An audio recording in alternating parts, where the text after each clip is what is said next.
their profile, their beauty with a purpose, something about their background, and something that will be of interest to the whole world. And they're not being judged necessarily by who has the best presentation on beauty with a purpose, but they are being judged on their skills, presenting their purpose and presenting themselves to the judges today. Now, we're going to do it in alphabetical order, and we're going to begin, and our first contestant is Argentina.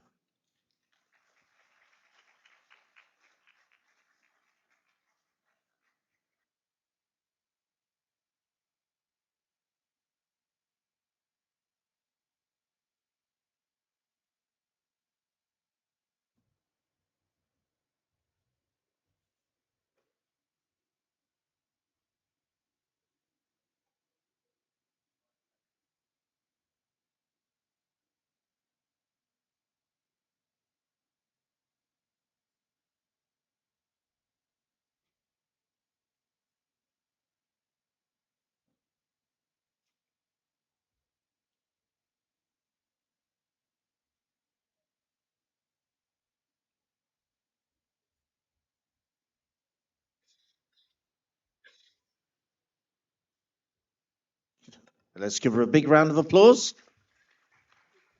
Welcome, Argentina.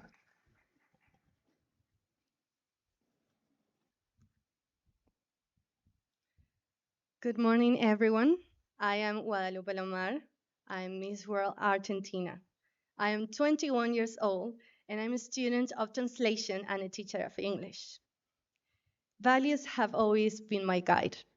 Since I was a child, I was taught about the importance of family, of being responsible, and of having a good heart. Sometimes in this modern world, we're told that being an empathetic person is a weakness, but today I'm here to prove otherwise. I consider myself a privileged person.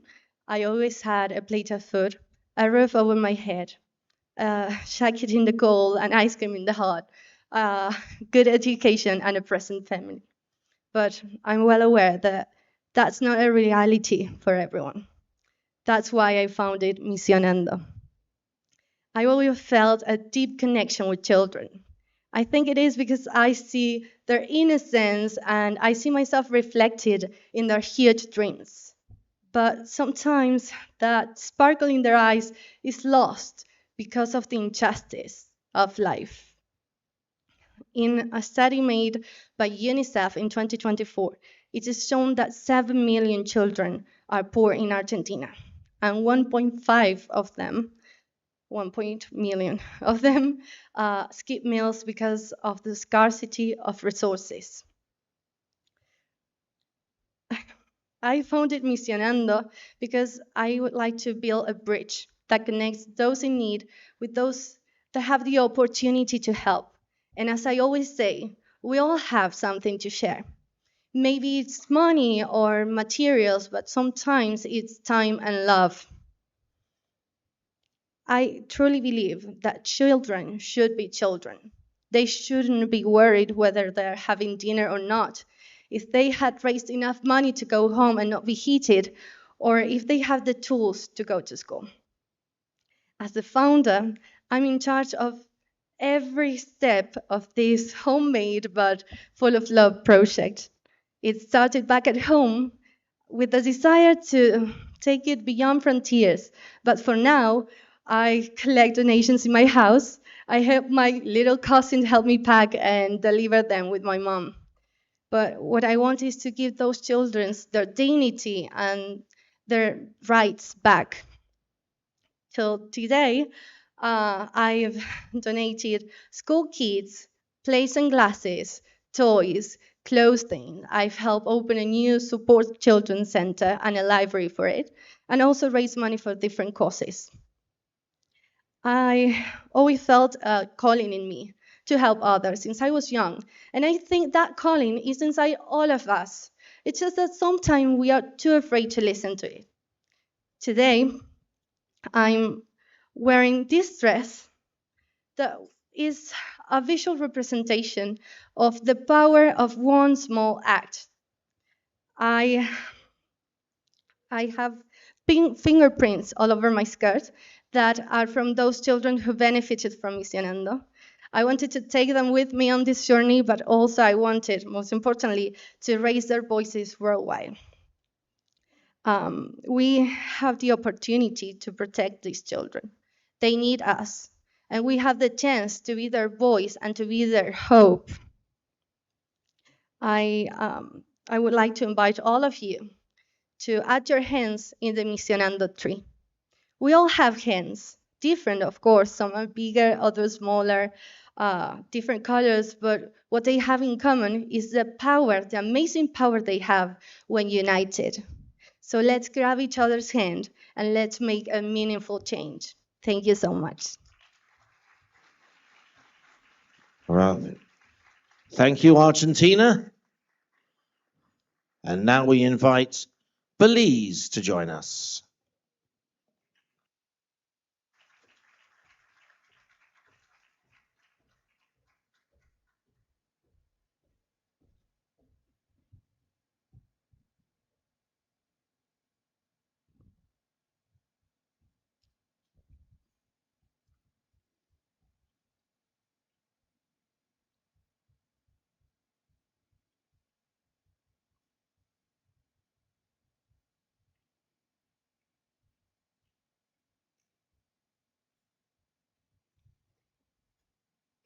They say purpose gives pain a voice, and when you listen closely, that voice can change lives forever.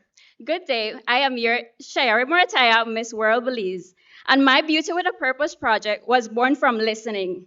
Listening to the silent struggles of kidney patients across my country, to the quiet cries of families burdened by treatment costs, and to the undeniable call God placed on my heart to serve. In Belize, kidney failure is one of the leading causes of death. Each week, new names are added to dialysis waitlists. Many of these people had no idea they were even at risk. Over 60% of our cases are linked to diabetes and high blood pressure, both preventable and manageable conditions if only the knowledge reached in time.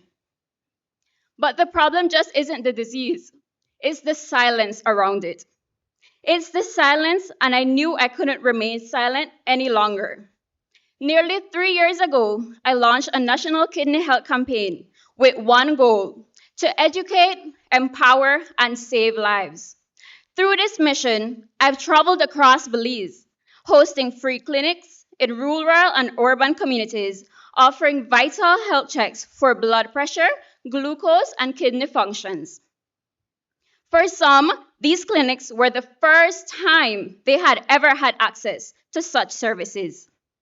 I've walked into classrooms to teach children and teens how to care for their bodies, created engagement educational materials in both English and Creole, and partnered with local medias to broadcast messages of awareness to thousands. I wanted to make kidney health more than a medical topic. I wanted to make it part of our national conversation. But the work went beyond the numbers. I sat beside patients during dialysis. I held hands with family members as they navigated the pain of losing loved ones. I witnessed the strength it takes to fight this disease without resources and the courage it takes to keep going anyway. That strength is what fuels me. To extend the reach of my mission, I became a proud member of Lions International, a global movement rooted in kindness and action. While Lions doesn't have a specific pillar for kidney disease, it passionately advocates for diabetes prevention. Through my work with the Lions, I know to help deliver programs for young people, combining my mission with theirs and empowering the next generation to take charge of their health. This project is not just about kidneys. It's about creating a healthier, more informed Belize. It's about community. It's about dignity. And above all, it's about hope. Beauty with a Purpose is not just a campaign for me. It's a way of life. It's the embodiment of a deeper calling, one that reflects the greatest example we've ever known, Jesus, who came not to serve, who came not to be served, but to serve. And like him, I chose to lead through love, through action, and through unwavering faith.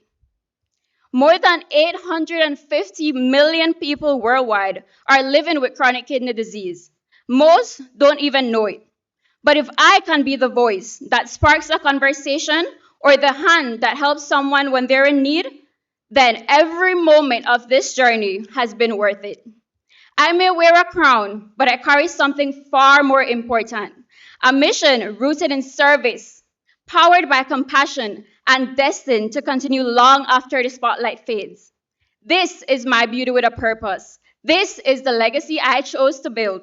And by God's grace, I will keep serving. One life, one heartbeat, and one act of love at a time. Thank you. Thank you, Belize. Please now welcome to the stage, Bolivia.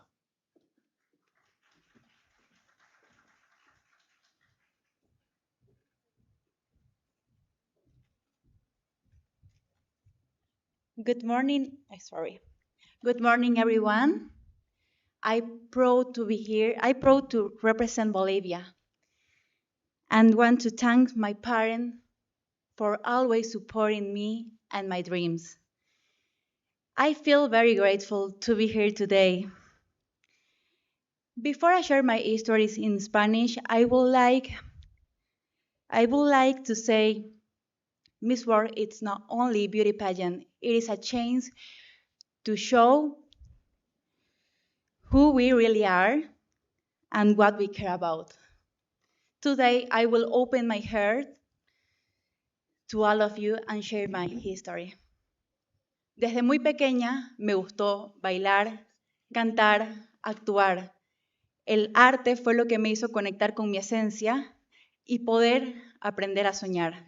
From a very young age, I enjoyed dancing, singing, and acting.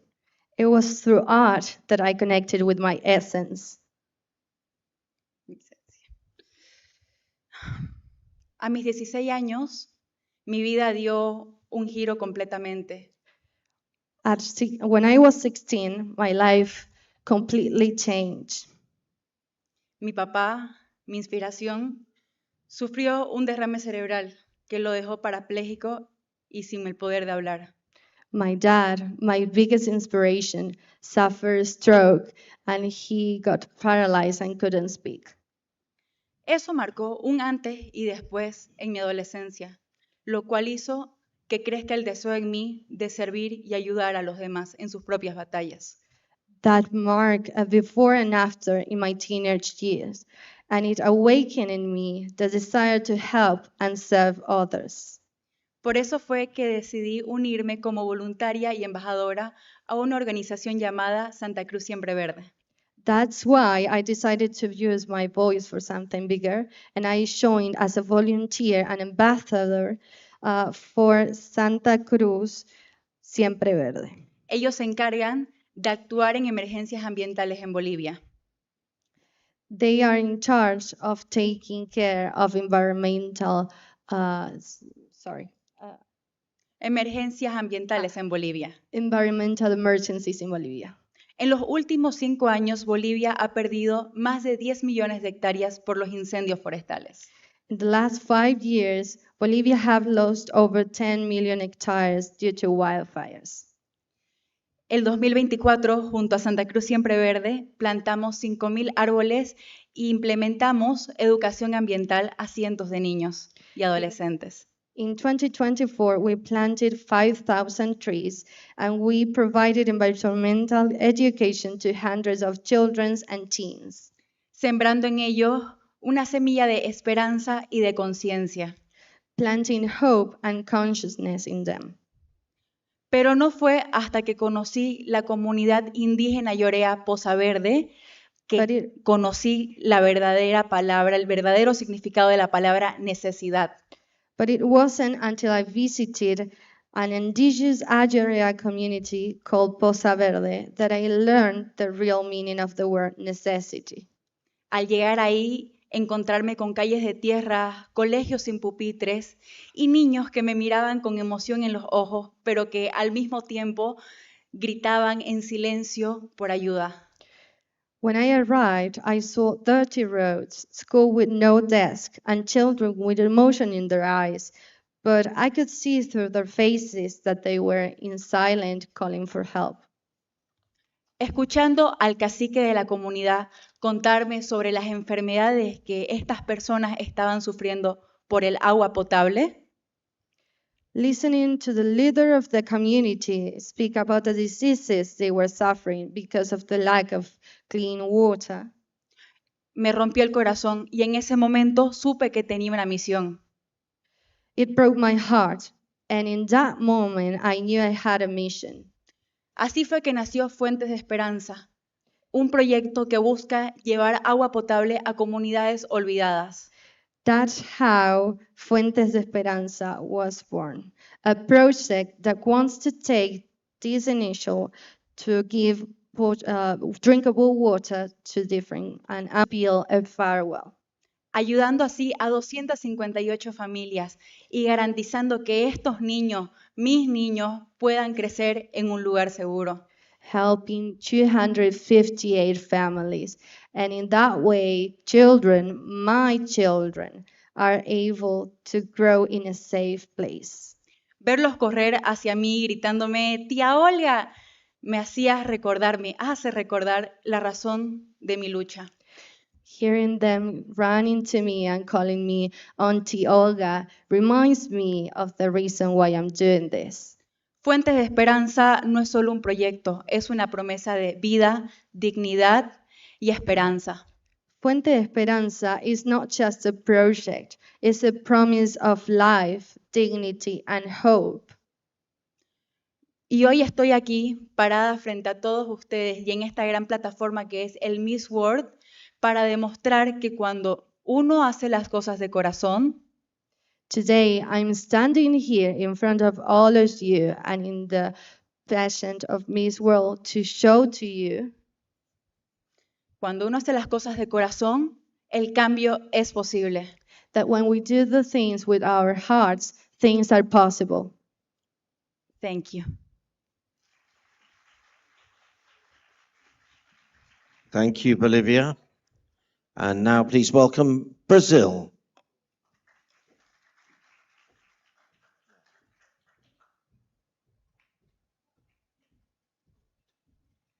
Good morning, everyone.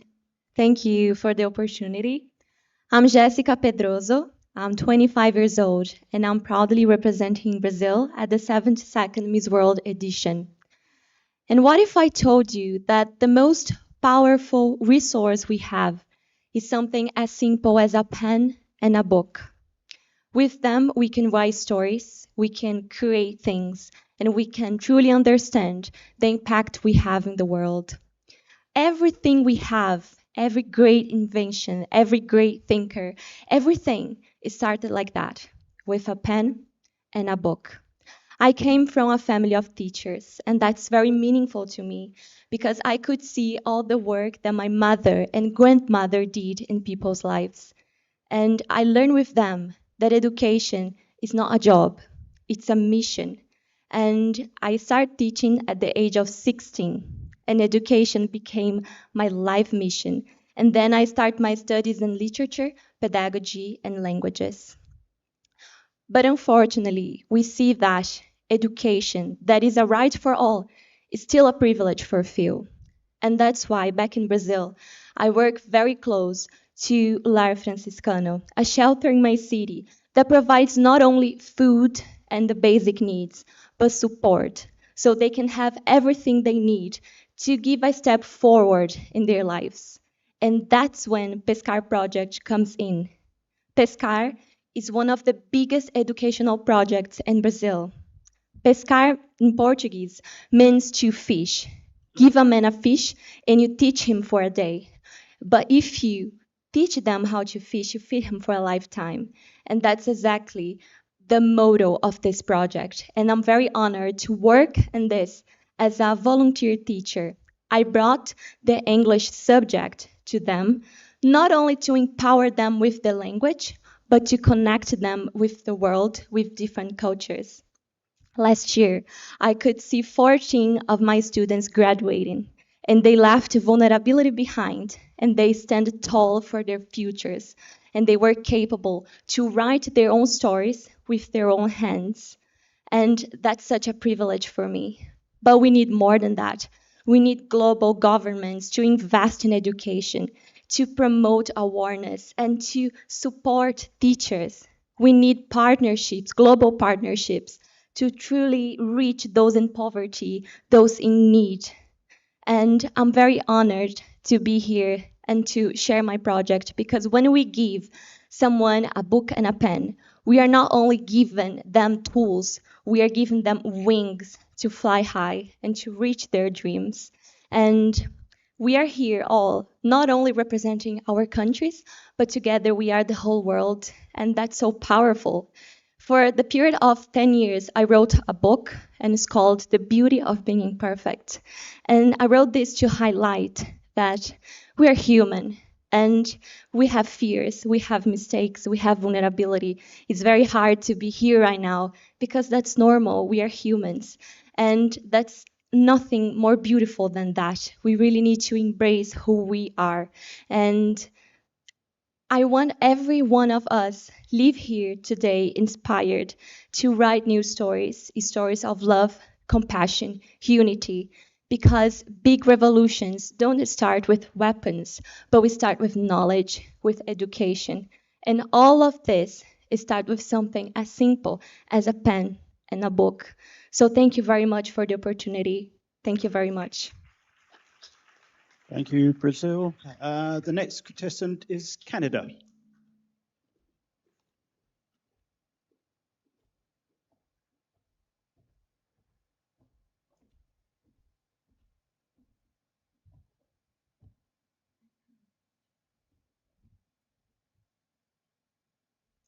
Wache. Good morning, ladies and gentlemen.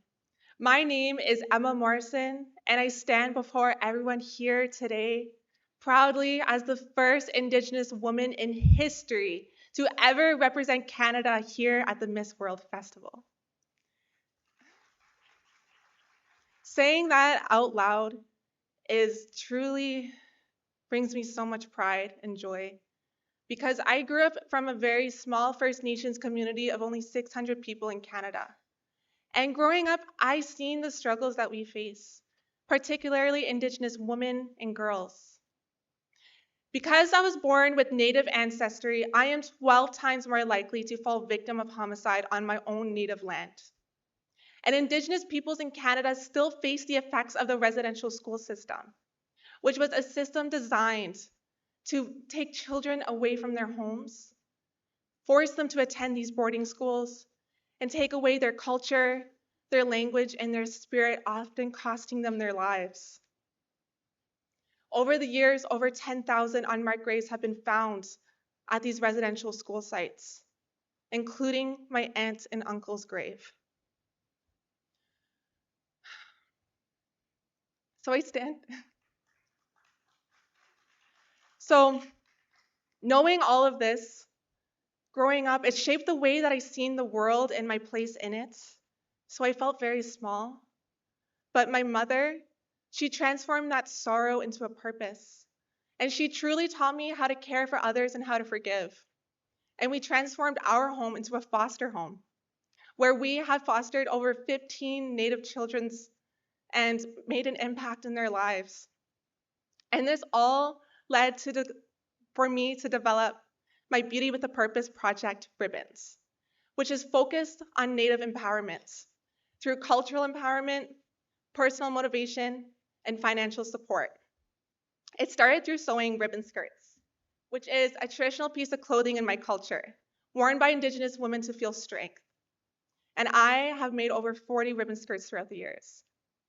And then I became a motivational speaker, partnering with an international Indigenous-led company that promotes confidence in youth. And we have spoken to over 10,000 students across Canada and spoken to over 30 schools within my nation, reminding Native children to be proud of their cultural identity.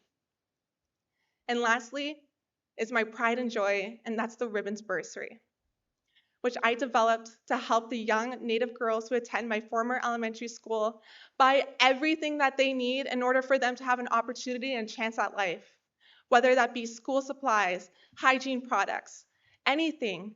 And I raised close to $10,000 for this cause. But my most precious moment and my inspiration to this day is a young girl named Paris.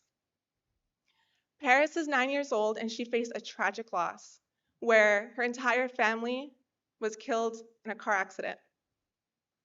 So as a young Native girl going through many struggles, I knew that I wanted her to be the first recipient of my ribbons bursary. And when she came to my home and she seen the mountain of school supplies that I got for her, and her aunts saying, "Miigwech, ama, miigwech," this reaffirmed my purpose that I need to help more young girls like Paris everywhere. Ribbons is my entire spirit as a Native woman. And being the first Indigenous woman to win Miss World Canada, I know that that means nothing if I do not pave the road for others to follow. So I use my voice to advocate for those who are still fighting to be heard. So please join me in Ribbons so I can expand my initiative across Canada and across the globe to make sure that all Native children, women, and people everywhere are seen, heard, and empowered. Because just like ribbons, we are stronger when we are tied together. Miigwech, thank you.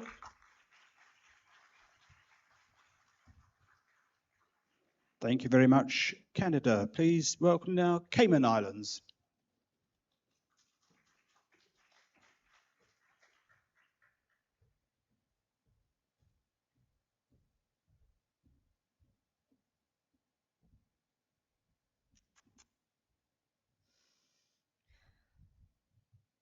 Good day, everyone. Namaste.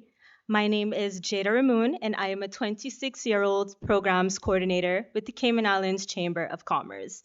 In my job, I manage all of the programs that have been implemented within the Cayman Islands community to ensure that our youth are able to go into society and live productive lives, whether this is through entrepreneurship skills or basic life skills. When I'm not at work, you'll find me repping it out in the gym. For 3 years, I have been a natural bodybuilder, and I can definitely say that bodybuilding and fitness has been a lifestyle and a lifeline. When I'm not in the gym, you'll find me in a good book. Since I was a little girl, I've loved reading, and I've also studied literature, and for 2 years, I was a journalist. And finally, I'll tell you about my guilty pleasure. That is karaoke. I've given myself the appointed title of karaoke queen, and I'll stick with it. I come from the land of pale emerald seas and soft, fresh breezes, where it is summer all year round, and the breeze is like a kiss on the cheek, and that is none other than the beautiful Cayman Islands. But today, I am not here to talk about sunshine or sea breeze. I'm here to talk about the quiet storm that no one sees. In the Cayman Islands, 1 in 3 students has thought about ending their lives, and 13% of them have tried. I don't read these numbers just as statistics, because I was also one of those numbers. At the age of 16, I was diagnosed with anxiety and depression, and I lost myself. I was surrounded by people, but I felt invisible. I smiled every day, but inside I was screaming. I would lie awake at night with a heart that would not stop racing and a mind that would not stop whispering, "You are not enough, and you'll never be enough." I was drowning quietly in a world that doesn't necessarily hold space for sadness. But in my darkest moments, outside of the support from my loving family and therapy, a light reached out to me. The Alex Panton Foundation was that light that helped save me. They saw me when I felt unseen. They listened when I had no words. They reminded me that healing isn't linear, but it is possible. that is the moment my purpose was born. My beauty with a purpose is not just about survival. It's about, it's about making sure no one else feels the kind of silence that nearly stole my life. It's about breaking the chains of stigma and building bridges to hope. And for me, that hope came through something unexpected: movement. I created an initiative called Mindful Movement because fitness didn't just build my body, it rebuilt my spirit. Every push up, every rep, every drop of sweat was a prayer. It was me telling my pain, you do not own me anymore. Now, through Mindful Movement, I aim to partner with local gyms and wellness professionals to create safe spaces where people can heal, not just physically, but emotionally. We move our bodies to quiet our minds, and we lift weights to lift the weights off of our hearts. Because depression is real, anxiety is real, but so is hope, and so is healing. So is the strength that rises within you when you feel you have nothing left. To anyone out there who feels like they are breaking, please hear me. Your story isn't over. You are not a burden, and you are not weak. You are human, and you are loved. I was once a statistic. Now I am a voice for the voiceless, a light for those in the dark. This is my beauty, and this is my purpose, and I give it to you today. Thank you. Thank you, Cayman Islands. Please now welcome Chile.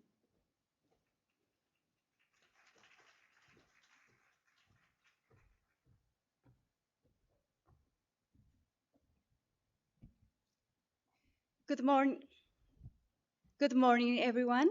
My name is Francisca Lavandero, and I will represent my beautiful country, Chile, in the south of the world. I am 25 years old, and I am a commercial pilot of airplane. When I was young, I saw a commercial on a TV about a national airline, and the pilot was a woman. She inspires me with her history, and now I want to demonstrate to the new generation of girls that nothing is impossible. In this moment, only 5 or 6% of pilots around the world are women. Also, I did high jump and long jump in the school, and I have a foundation called AES. And now, if God had a face, what would it look like? Can you imagine it? Since I was born, elderly people have been a fundamental part of my life. My mother was raised by her grandmother, and because of her, she is the woman she is today. My grandfather started working at the age of 5 years old. While other children played, he worked to survive. And like him, thousands of seniors dedicate their lives to building our society. But today, when they need us the most, what do they receive from us? In my country, more than 50% of elderly people live alone or in negligent conditions. During the pandemic, my grandparents got sick with COVID. They were hospitalized, bedridden, fighting for their lives. My grandmother remained immobile for 2 years until she passed away. But she had something that many don't have: love. Because there are those who die without anyone to mourn them. I have visited homes where seniors live on the floor, where they go days without food, where their only companion is loneliness. People who gave everything and now are forgotten. I couldn't just stand by. That is why I created AES, a foundation that fights to ensure no elderly person dies abandoned. How do we do this? We don't just provide food or shelter, we restore dignity. We have created a network of volunteers who visit them on important dates, organize awareness campaigns, hold events with local government and businesses, run health and wellness programs. But above all, we remind them that they still matter. AES is not only a foundation, it's a movement. We want the world to understand that growing old should never mean being forgotten. And if God had a face, what would it look like? Can you imagine it? For me, the face of God is us. Each and every one of us in service to others, Every act of help, every gesture of love, every moment we dedicate to others is God reflected in us. Thank you so much and namaste. Well, thank you, Chile. Thank you. Right, would you now please welcome Colombia?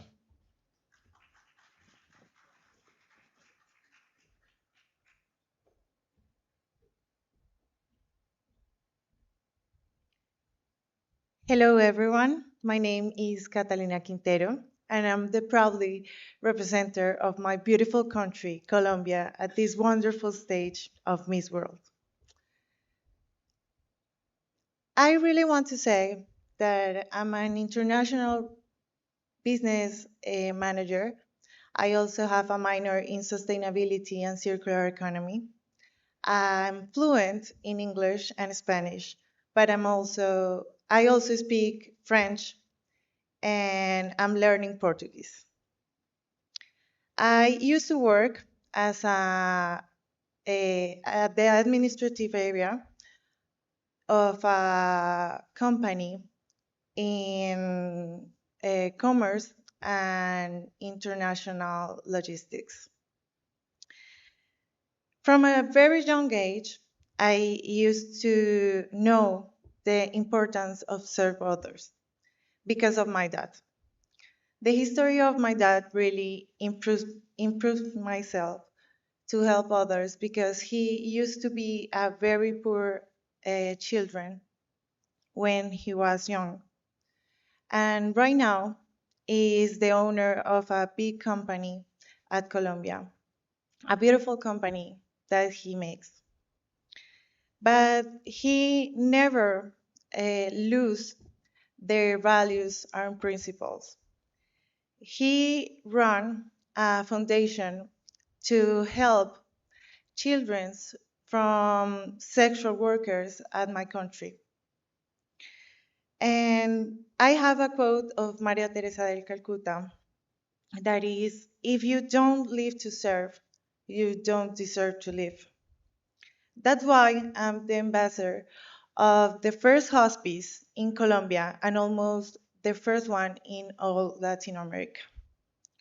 We want to give them quality of life, care, medicines, love, and also we want to give for both their our patients and their families. We are a team. We are a team with Palatine missionaries as Miroslav and Marius that inspires ourselves in successful structures from Poland. That's why we have almost domiciliary services of hospice already in Colombia. And we will have everything to build this dream at my beautiful country. I leave you with my favorite quote that is, if you can't add days to your life, then add life to your days. Thank you very much. Thank you, Colombia. Now please welcome Curacao.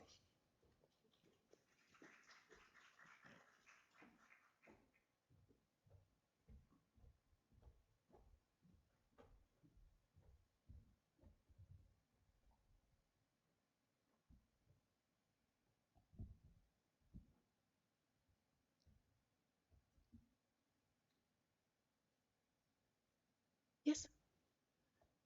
Good morning, everyone. Good morning, world. Good morning, Telangana.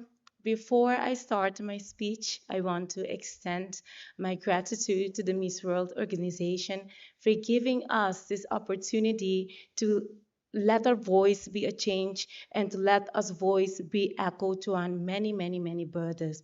So I want to say a thank you to that, Telangana, Dhanyavadu, Telangana Sarorana. As a woman that believes in catalyst of change, I understand the power of leading with both heart and also leading with a purpose. I believe in sustainable impact. Throughout my Beauty with a Purpose project, I started it since I was 17 years old. Now I have 5 years that I'm doing it. I started this project because I couldn't work. I didn't have enough of resources, so I started volunteering, giving dance therapy to elderly, dance therapy with people with disabilities, dance therapy with also individuals with Down syndrome, and also with youth and also with children. My mission was to give an impact. My mission was to be standing in the gap when people felt overlooked and people felt that they were not enough. So that's why I wanted to start my Beauty with a Purpose project. I want to be a trailblazer. I know that already Miss World gave a Caribbean girl opportunity in 1917, Jennifer Hostin from Grenada. They gave her an opportunity, but I want to be a trailblazer for my country. I see a lot of potential in myself. I know a lot of Caribbean are seeing me right now, and I know that Miss World is giving us an opportunity. And I continue, that's why I love this competition because they give us a voice and give countries with less than 200,000 people a chance to prove to the world that we are capable and we are enough and we can prove. So one more time, thank you to the Miss World organization. And thank you very much. Thank you, Curacao. Now, please welcome Dominican Republic.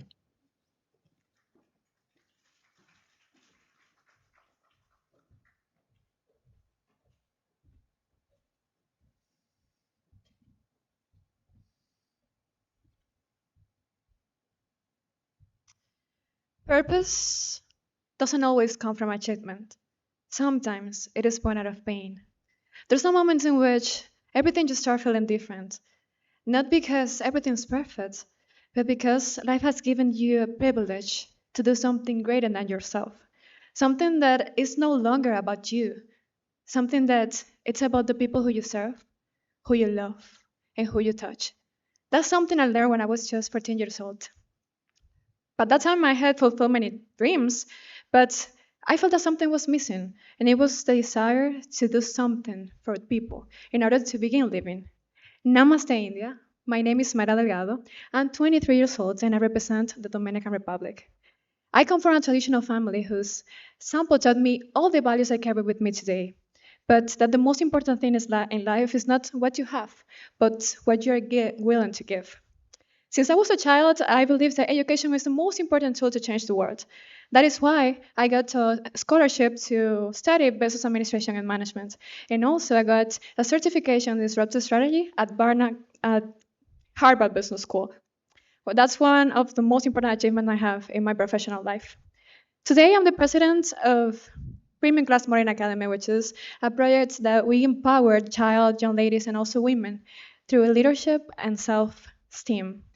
Also, I'm very passionate about communication. I'm now the reporter of Univision New York, where we launch Ventana Quisqueya, which is a segment through which we fulfill all the things we have in the Dominican Republic. But what really fills me, it's serve to others. When I was just 14 years old, I started my very first social project. It was Manos Surcadas, a foundation that focused on helping elders abandoned in nursing homes. But it was just in 2021 where I founded my second nonprofit organization, which is actually my Beauty with a Purpose project. It's focused on the prevention, early detection, and diagnostic of breast cancer. In the Dominican Republic, breast cancer is the most common cancer. Thereby, in the 2023, for example, there was like 3,400 new cases diagnosed, and 1,400 cases led to death to so many women. And this project was born from my inner pain of losing like a second mother to me. And we try to provide them with breast screening campaigns multiple times a year in vulnerable communities in different areas of the Dominican Republic.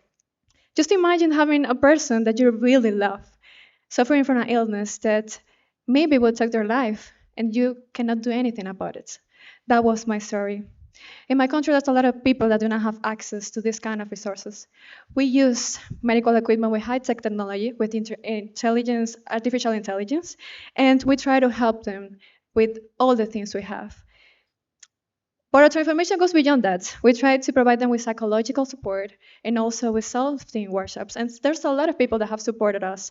And we have recognized from different institutions such as the Chamber of Deputies of the Dominican Republic, also the consulate, the Dominican consulate in New York, and the Ministry of Youth.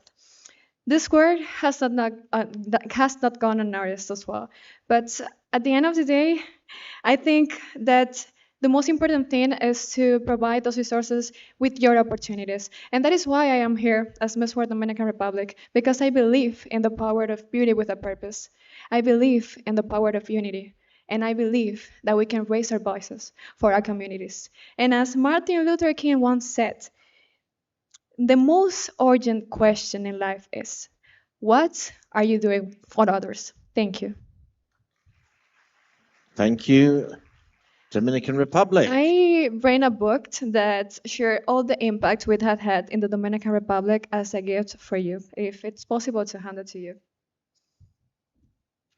There we are. Thank you.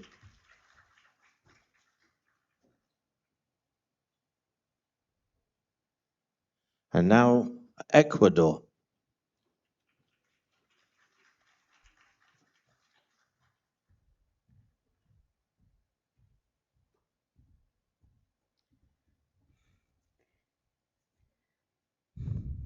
Hello, everybody. Good morning.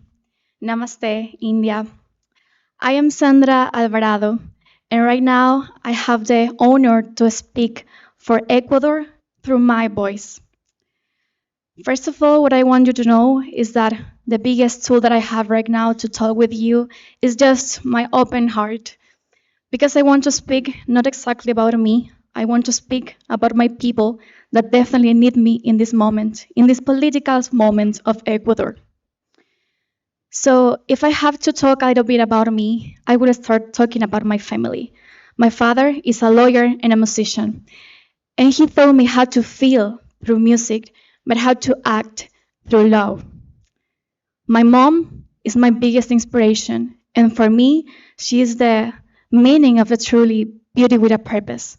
She is a childhood educator, so I grew up seeing her educating with so much love, with so much passion.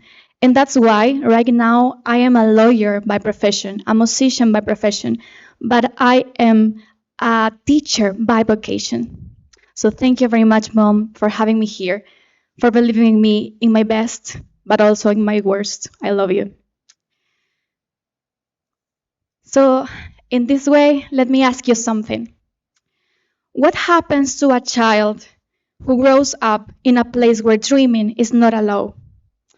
What I want you to know is that in this moment when I am taking this microphone, there are more than 70,000 of children in my country that are taking weapons. That's what's happening in my country right now, where I am with this microphone. So that's why I pursue my own purpose. I found my purpose. I started my journey with El Rincón del Futuro. The name is The Future Corners in English. And it's an organization that brings education, extracurricular subjects as music, art, dance to them so they can open their minds and understand that there is other ways to exist, not just around weapons and violence, that they can't choose. I have 2 years as a Miss World Ecuador, so definitely I decided to look at that like an opportunity. So I had the opportunity to came last year to India to attend the Miss World 71st edition to support my last Miss World Ecuador, but also to find answers. So I visited Mumbai Smiles as a way to learn, to discover, and to get inspired so that I can continue with my legacy in my beauty with a purpose in my country. I get inspired by one project that is called Mumbai Smiling Bus. That is a place where they bring education to those places in rural areas.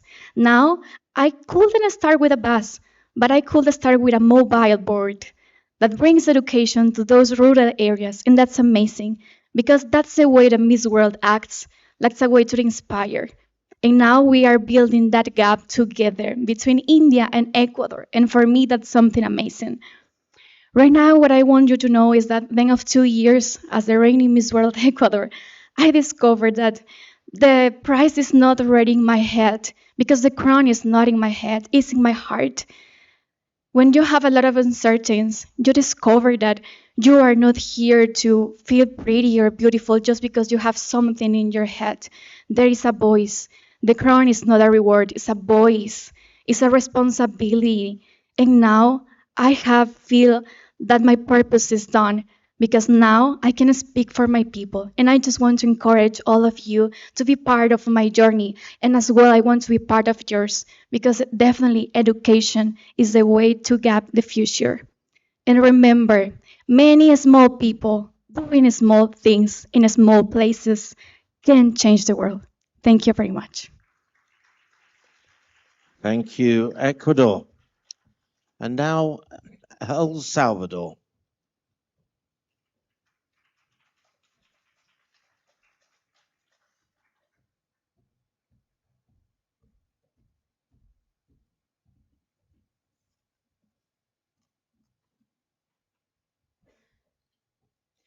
Hi, world. It's a pleasure for me to introduce myself with you.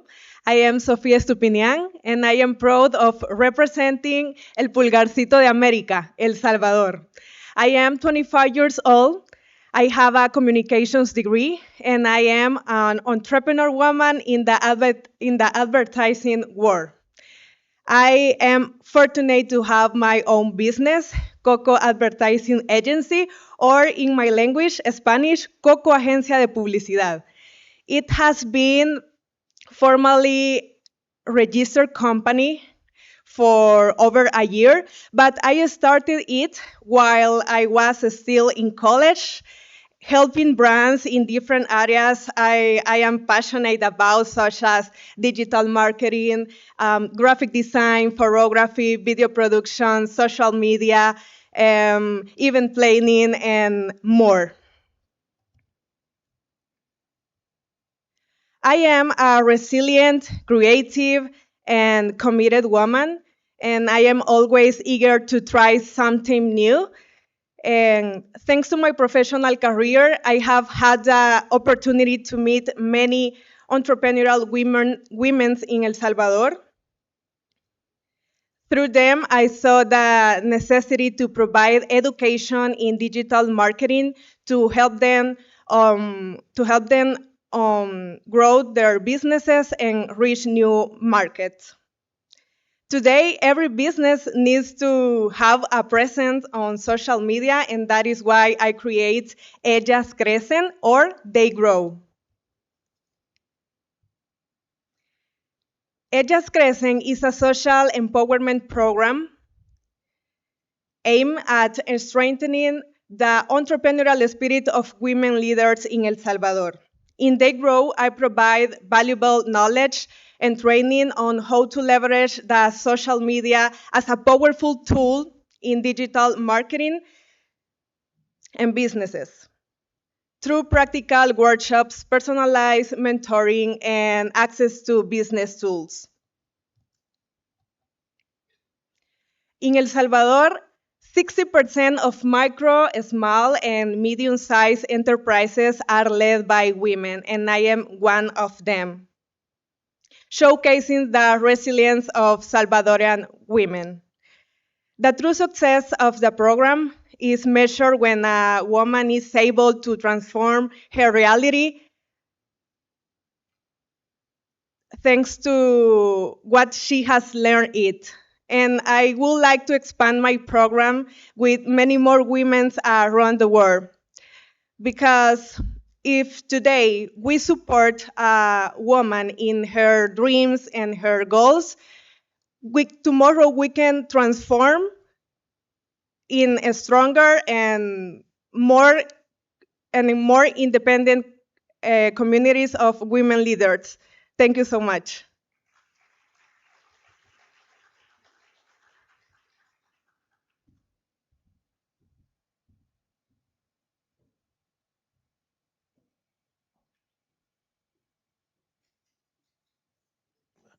So well done, El Salvador. And now we come to Guadeloupe.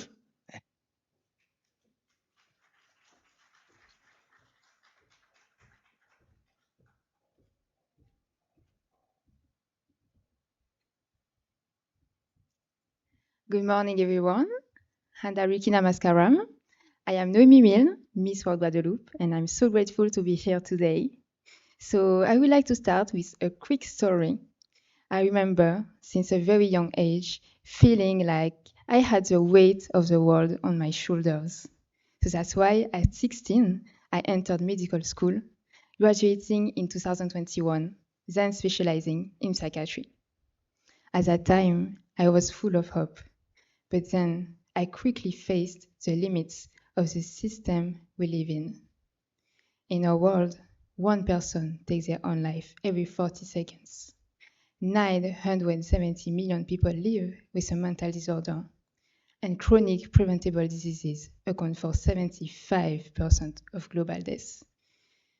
And every day I ask myself, what if we had the right tools? Because we treat the body but ignore the mind. We treat the mind but ignore the heart. And we treat the heart but ignore the soul. I studied psychotherapy, mindfulness therapy, ancient healing practices, and I even graduated in criminal psychology beside my medical studies. But something was always missing. So I created a solution, the Worldwide Healing Program in 2020. That's a holistic preventing program directly aligned with 9 Sustainable Development Goals. We teach people how to rise thanks to inner work by helping them align body, mind, and soul. And it works because we have already helped over 1 million people, reaching more than 2 million views online. But I know we can go further by collaborating with Miss World's global reach and platform. During that time, I also published my first book about human consciousness, and it reached the top 3 on Amazon within weeks. I was really surprised, but it confirmed that I am aligned with my life mission. I would like you to imagine a world where we wake up in the morning with love, gratitude, and purpose in our families and in our hearts. That's the society I would like to create, thanks to my 50-year vision. But I need you, I need us to unite together to make this happen. You know, I know what it is to smile in public but cry in private because I faced cyberbullying, a reality 95% of content creators experience and 50% of children experience. Last year, I lost my father while I was working in burnout 6,000 kilometers away from home. But still, I rose thanks to these tools, the same tools I am sharing today for free. So that's my goal, that's my beauty with a purpose, and that's why I am here at Miss World today. Thank you. Dania Badalu. Thank you very much, Guadalupe. Our next contestant comes from Guatemala.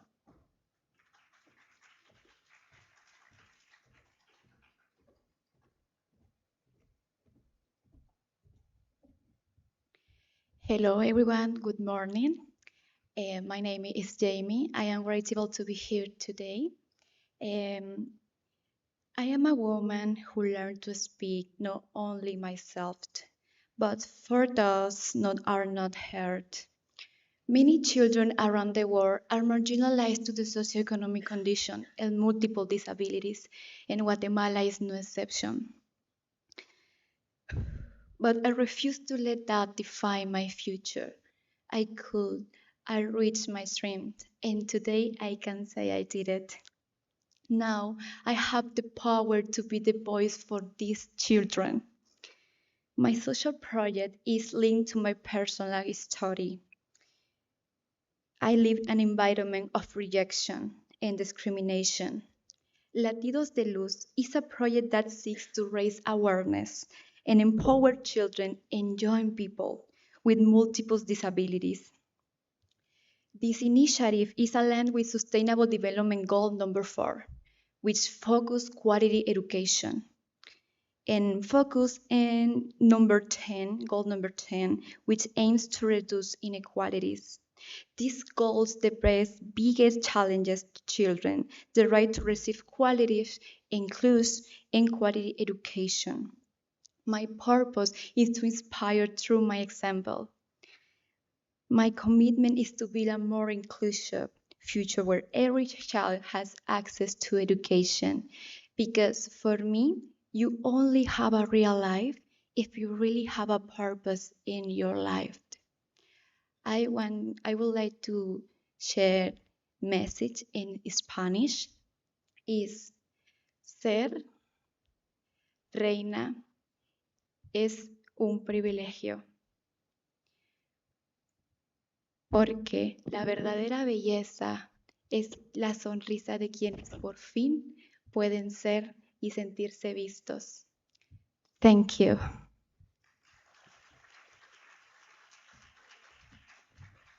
Thank you very much. And we now move to Guyana.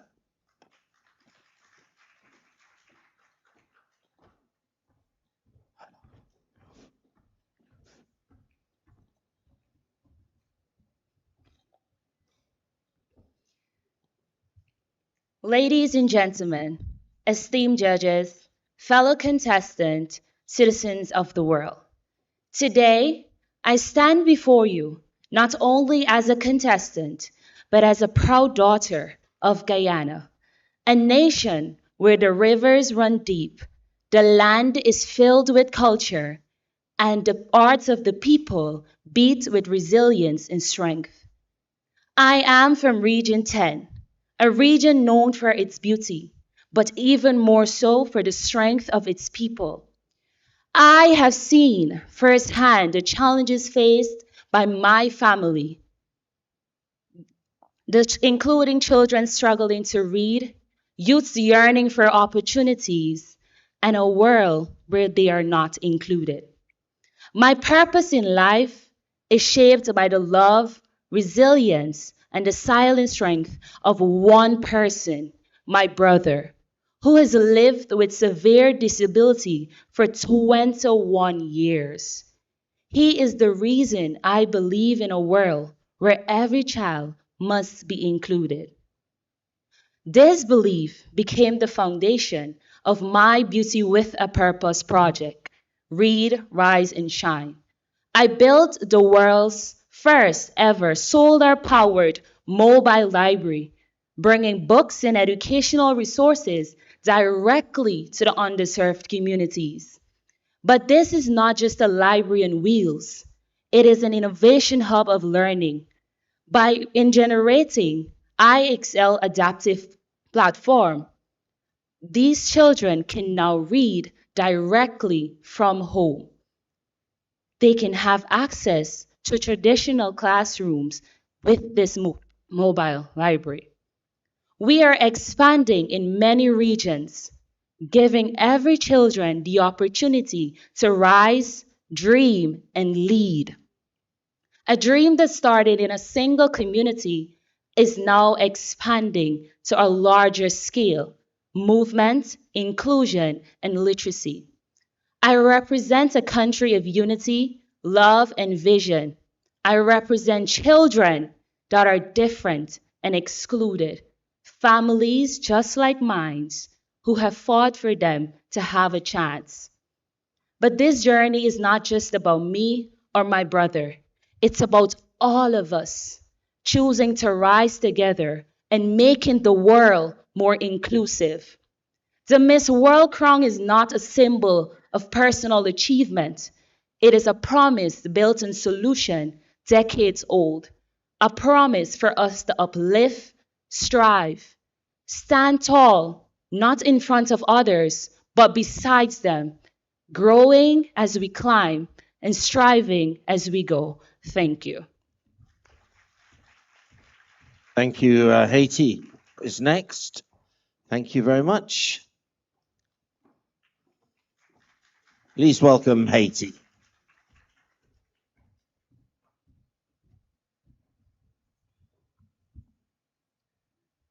Good morning, everyone.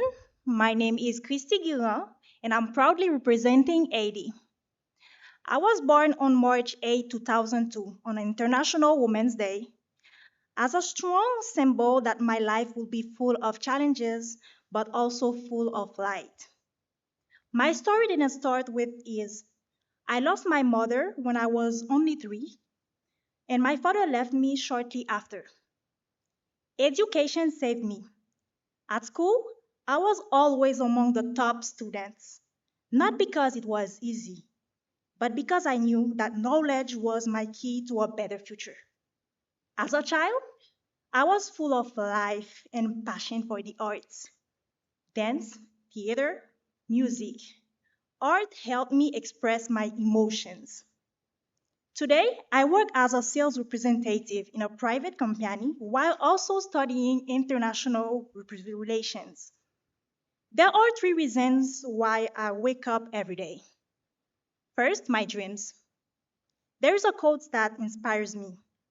In life, you have only 2 choices. Either you wake up to follow your dreams, or you stay asleep and keep dreaming. I choose to wake up. Every day is a new chance to make the impossible possible. Second, my country, Haiti. I want to be a role model for every young Asian. I want to show them that no matter your background, you can achieve great things. Third, my humanitarian mission. I care deeply about the environment, especially the danger of plastic pollution. My project brings recycling activities into schools. I want children to learn early that the earth is our home and we must protect it. Recycle, educate, act. These are the steps to a greener future. The world must know this. I'm not perfect. I have flaws like everyone, but I work on myself every day. Miss World is not just a beauty contest. It's a platform for strong voices, real values. To my sister, the other contestant, never forget that. Crown doesn't make you a queen. Your strength, your story, your journey, that is your true crown. With or without the crown, you are winners. You believe in yourselves, and that's enough.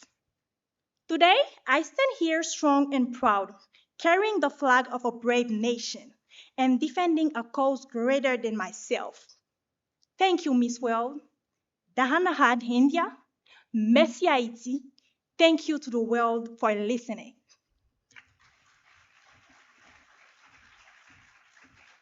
And thank you, Haiti. Please now welcome Honduras.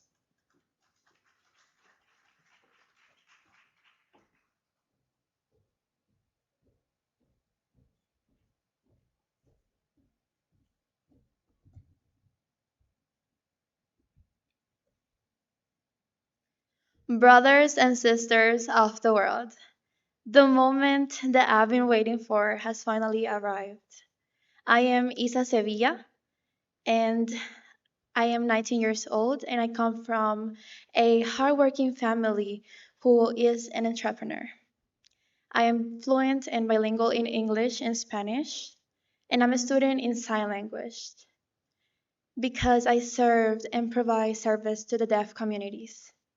They have taught me that everyone deserves to be seen, heard, valued, and respected.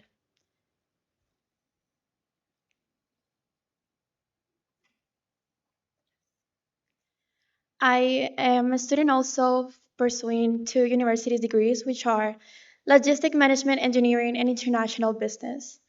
I aspire to work in the agricultural economy of my country, where I stand next to the farmers and help them improve and create opportunities in the production of Honduras. Due to my economic financial situation, I started working at the age of 17. I am a tutor for children in an institution who are from unprivileged backgrounds, children who face similar economic hardships just like me. This made me realize the importance that education creates in our life and how it is important to maintain our values in this way. This is why I started my project and my foundation named 123 Learning, with the purpose of providing quality education for those who feel they don't have access to it because of their problems.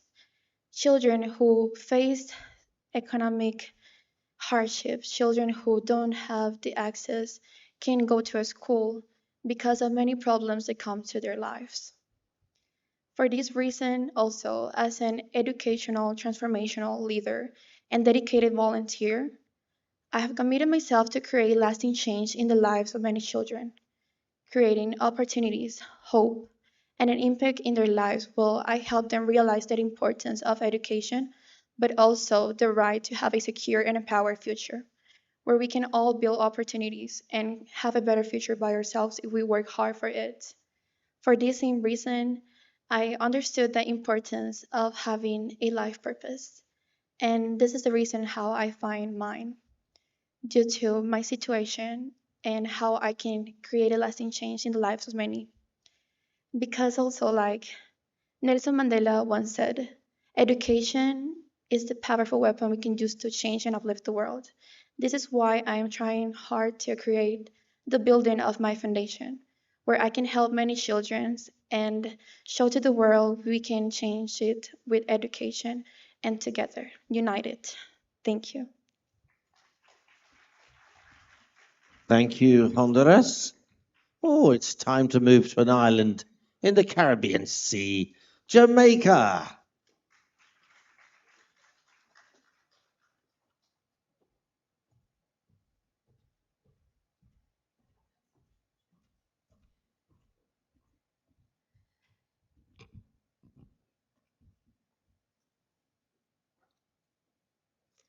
Namaste, India, and hello, world. They say that broken crayons still color, but I find that broken girls, when given purpose, can paint the world anew. I am Tajay Bennett, and I'm a 25-year-old law student. I stand here before you today not only as a contestant, but as a product of generations of women who have turned their pain into purpose and power, and their scarcity into strength. I was raised by two incredible women, my mother and my grandmother. They didn't have much, but they always seemed to make something of nothing. My grandmother, with callous hands after years of labor, always manages to put love in every meal, even when the pot seems empty. And my mother, who bore the weight of the world just to ensure that I did not feel its full force. They are my first queens. I carry their legacy in everything that I do. And their resilience was not loud. It was quiet, it was consistent, and it was incredibly strong. My life was not always beautiful. I know what it feels like to fall asleep to the sound of shouting. I know what it feels like to flinch at the sudden slam of a door. I know what it feels like to ache, to feel that constant ache of fear, of confusion. I know what it feels like to feel the constant ache of fear, confusion, and the worst of them all, silence. I grew up in a household that was marked by abuse, where love seemed conditional and safety was not guaranteed. But I made a promise to myself that I would not be defined by what tried to break me, but I will instead let it fuel me. This promise became my beauty with a purpose, the Fix Your Crown initiative, that seeks to empower women and young girls like myself who would have faced the harsh realities of gender-based violence. I started this in my hometown, Spanish Town, because I believe that healing starts from the home. I hosted emotional healing workshops where survivors shared their stories that mirrored mine. I took my advocacy to the media to increase government awareness and to gain public support. I marched in the streets to give back voices that were stolen, because I believe that through the law, through advocacy, and through love, We can create a world where every woman feels safe and where every woman can wear her crown without shame but with pride. So I'm often asked, how do you do it? How do you smile? How do you walk confidently? How do you still see goodness despite all you have been through? And I would tell them, it's the strength of my mother and the faith of my grandmother. I believe that we are our own healing, and I'm a living testament that your beginning does not define your becoming. So if it is one little girl filled with fear can sit in a room and say, she went through this and she made it out, then I can too. Then I would have already won more than any crown could offer. Thank you. Thank you, Jamaica. And now, Martinique. Good morning to you.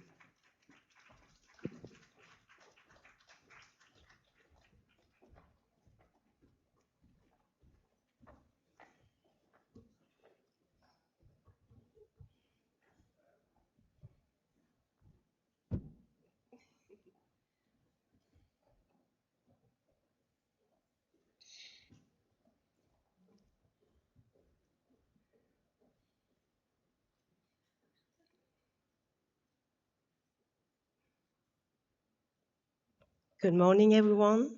My name is Aurélie Joachim, and today I open not just my voice, oh, speak up, we don't understand, but my heart.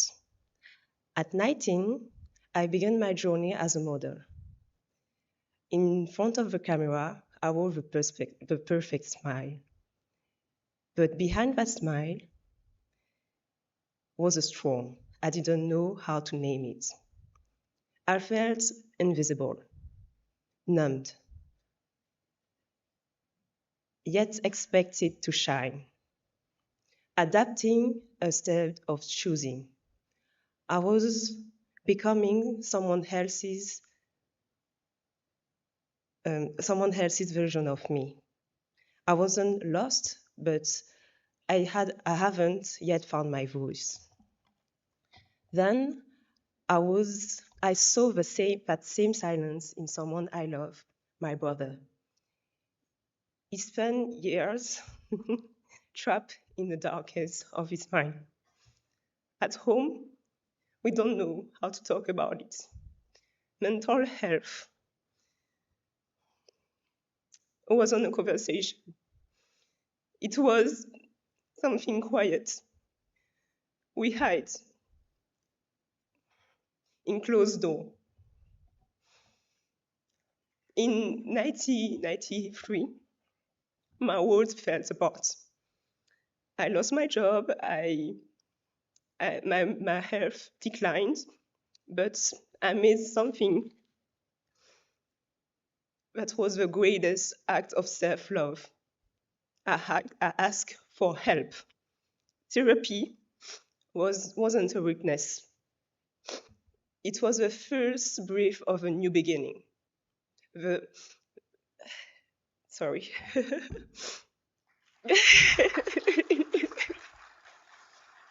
Thank you. It was the first breath of a new beginning, like a life where I live with intention and not shame. Okay. That journey led me to create my association, Maison Lanmou. Maison means a house in French, and Lanmou means love in Creole.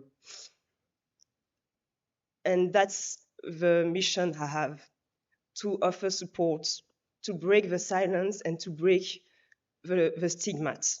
Because mental health is not a luxury, it's a human right. In Martinique, early 30% of people struggles with mental health. And this world is 1 in 8. But there are not just numbers, there's lives, there's dreams.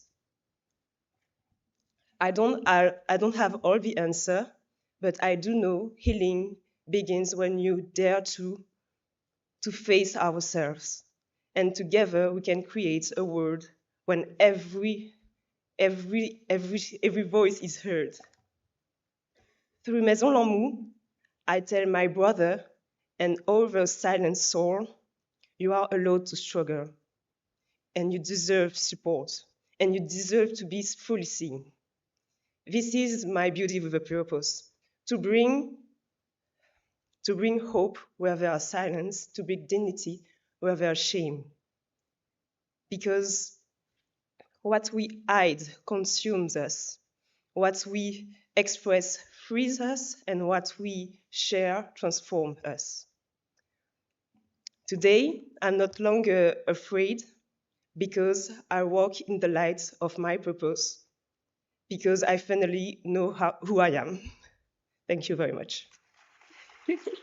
Please show your love and support for Martinique.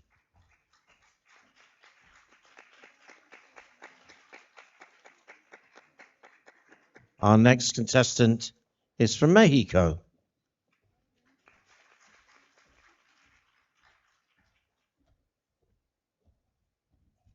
Hi everyone. Namaste, India. I am Marieli Leal and I'm from Mexico. And I'm truly happy to be here sharing my life story with all of you. My life hasn't been easy, far from it. I come from a rural community located in Mexico, in Guasave, Sinaloa, Mexico. My community is tiny, with only 500 inhabitants, with no opportunities for development or access to a quality education.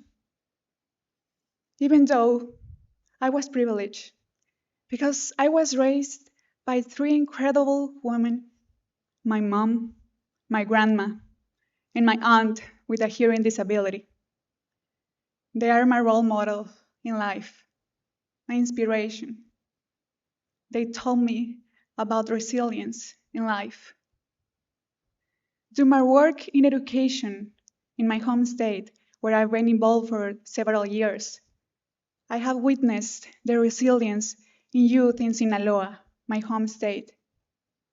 Sinaloa, Mexico, is sadly a place with so much violence.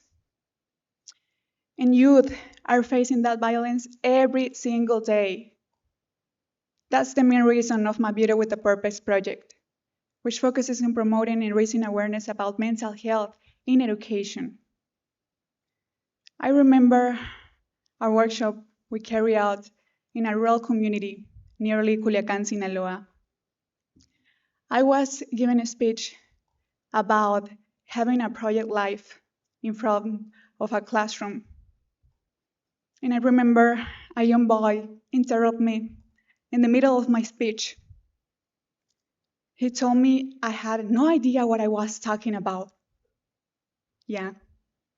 He said that a girl like me, it was clear my privilege, my higher education. He said that a boy like him will never have those opportunities growing up in that rural community. He was angry, sad. He thought that his destiny was already set, just like the same of his community immersed in violence. I remember I approached to him to see his eyes directly, and I shared all my story with him and the rest of the classroom. Where I come from, all the battles I have faced up to that moment in my life. And I will always treasure the light in his eyes, full of hope, when he realized that I was just like him and the other boys and girls in that classroom, fighting every single day to survive in such complicated context. That's why mental health shouldn't be a privilege, mostly in that context, like mine. Mental health should be a right for everyone.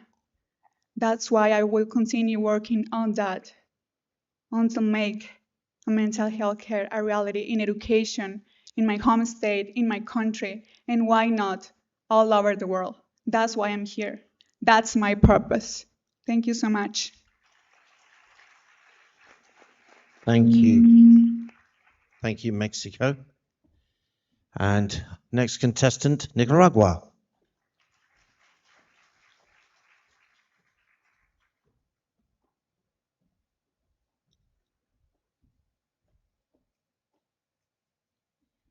Siempre he considerado que cada uno de nosotros tiene un propósito, solo tiene que saber cuál es.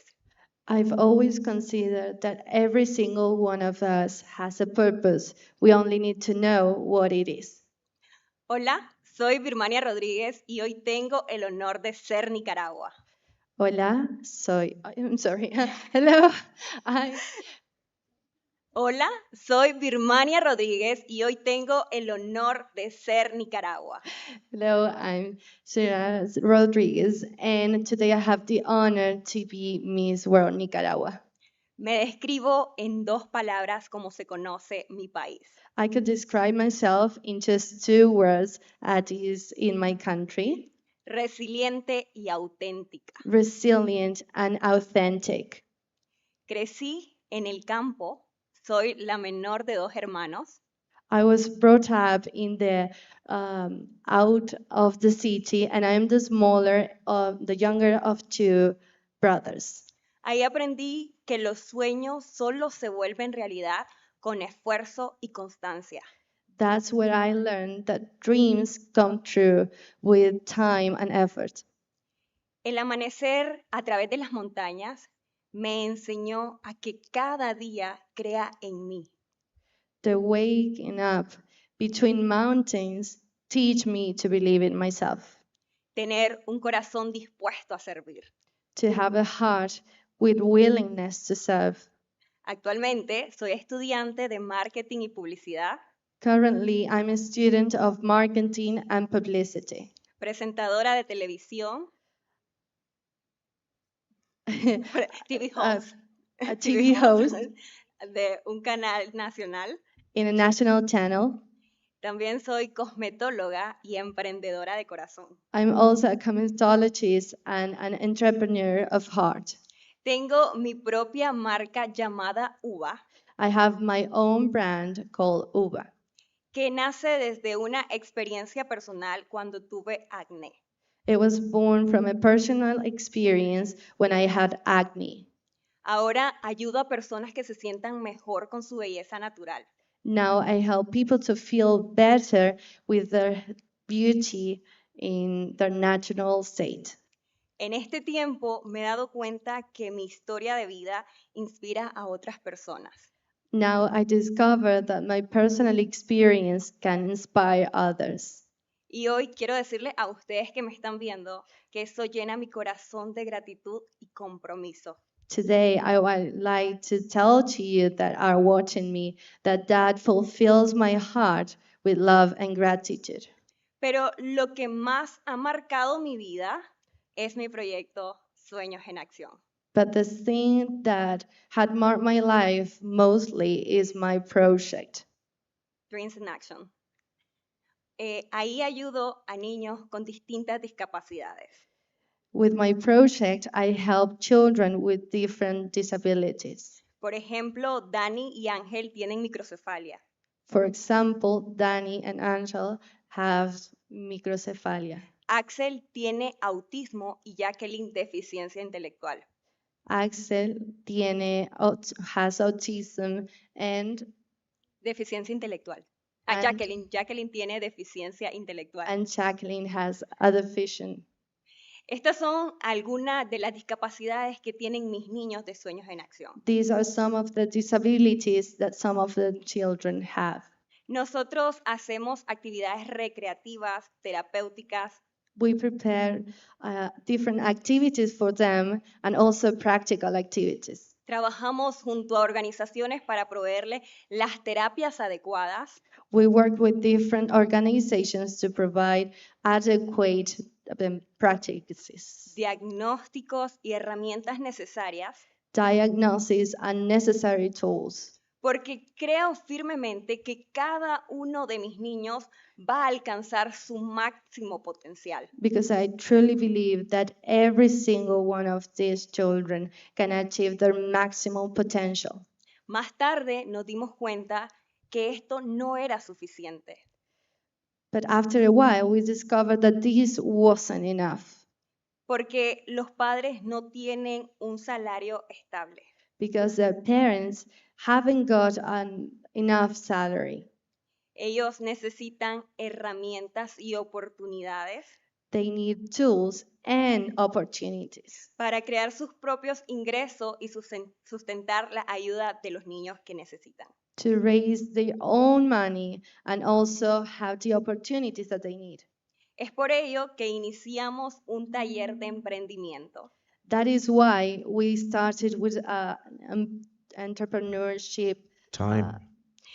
En este taller, nosotros damos clases de panadería, What we do, we gave the bakery lessons, pero no solo le enseñamos a hacer pan, le enseñamos cómo venderlo, cómo presentarlo. we not only tell them how to prepare or bake bread, but also how to sell. De esta manera, ellos obtienen ingresos y así pueden sustentar las necesidades de sus hijos. In that way, they can raise money and also provide for their children. Ganan dinero con sus propias manos con dignidad. To earn money with their own hands and with dignity. Que considero que eso es lo más importante que deben de tener los padres de familia, tener esa voz de apoyo y respaldo. I consider this is the most important thing because they need their voice and respect.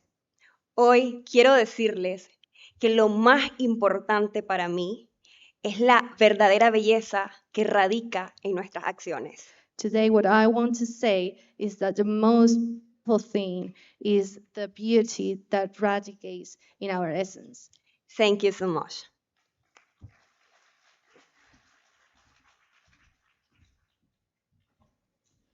Right, thank you. Our next contestant is Panama. We obviously allowed a little bit extra time there for translation, but please be aware on your time. 4 minutes is the absolute maximum. So,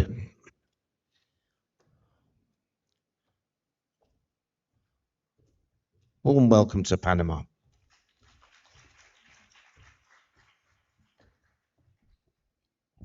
Can you hear me good?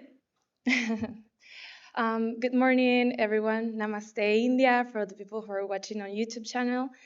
My name is Carol Rodriguez. I'm 22 years old, and I am representing the small but powerful and beautiful country of Panama. I am a model. I am an international relations student. I already finished my degree, so I'm just waiting for the title to come out. And also, I'm an active volunteer and spokesperson at Fundación Unidos por la Niñez, which in English means United for the Children Foundation. There, I've been working for 2 years now, and it has been a journey full of learning, healing, and love. I have to say that I started doing this because I was worried and concerned about the cases of child sexual abuse in my country that are increasing every single day.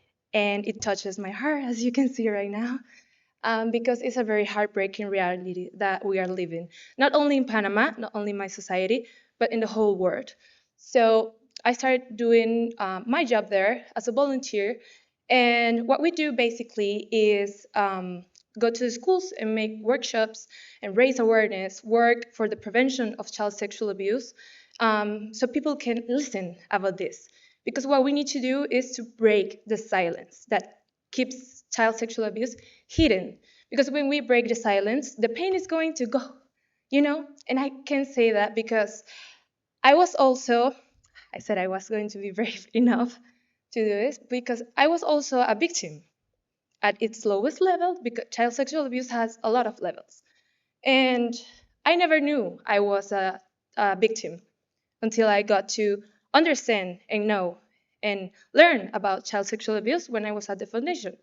So I have to say that education speaking about that, knowing about that, can save so many lives and can help heal our souls, just as it did for me. Because out there, I can promise you that all of you, girls and judges, know someone who has been sexually abused in some point of their lives, in different levels, but they don't even know it. And as I did, I grew up thinking that something was wrong with me, that I was the one who had a different mind or something, feeling that it was my fault. But I have to say that it was not my fault, and none of the victims are responsible of those things. And I'm here not to promote myself. I'm not here to put flowers into my Beauty with a Purpose project or something. I'm here to give a message to the whole world so people can listen and people can know about child sexual abuse. We need to break the silence. We need to play against that because it's a true problem of our societies. But the worst part is that it's silent, a silent enemy that no one's want to talk about because I understand it's a tough topic. It's heartbreaking. But when we find the courage to talk about tough things, we can make a difference. We can change the world for the better. And as I am doing right now, I hope that all of you go back to your countries and give this message to the children, to your communities, to make sure that every boy, every girl, and every young adult grows in the best way possible. Because this is not only about numbers, statistics, we're talking about lives, children, people, souls who are being break. It's breaking the people's souls. So we need to do something. And what we all can do is speak, talk, raise our voice for it. And we are going to make a change. Trust me, just by speaking, you all are saving a life. Sharing information on social media or wherever you can, it's going to change something and it's going to save a life. So that's the message I want to give you all today. And thank you so much for listening to me. And I'm really grateful for this opportunity. So I hope that my message is touching your hearts. Thank you Thank you very so much, Panama. Thank you. Now, coming to the stage in a bit of a hurry here. There we are. She wants to get this over with as quickly as possible. Welcome, Paraguay. Thank you. Namaste. Good morning. I am Janina Gomez, and I am proudly a lawyer and a teacher. I have had the joy to teach 100 children. I taught under a tree, under a tin rose, in schools with more hope than resources. I remember an indigenous girl when I finished my teaching internship. She watched to me at a distance outside of the school. And after, when I finish my class, I will go with she, I told. She told me, teacher, I told, yes. She was only 13 years old, but he had his baby, his own baby, in her arms. After, I invited she to come to my class. I told, you can come. And 3 years after, she said to me, Bohara, mean in indigenous languages Guarani teacher. I want to be like you because you made me feel I am martyred. That day, I understood my life mission. In 2020, I founded my own social project called Ñamopona Paraguay.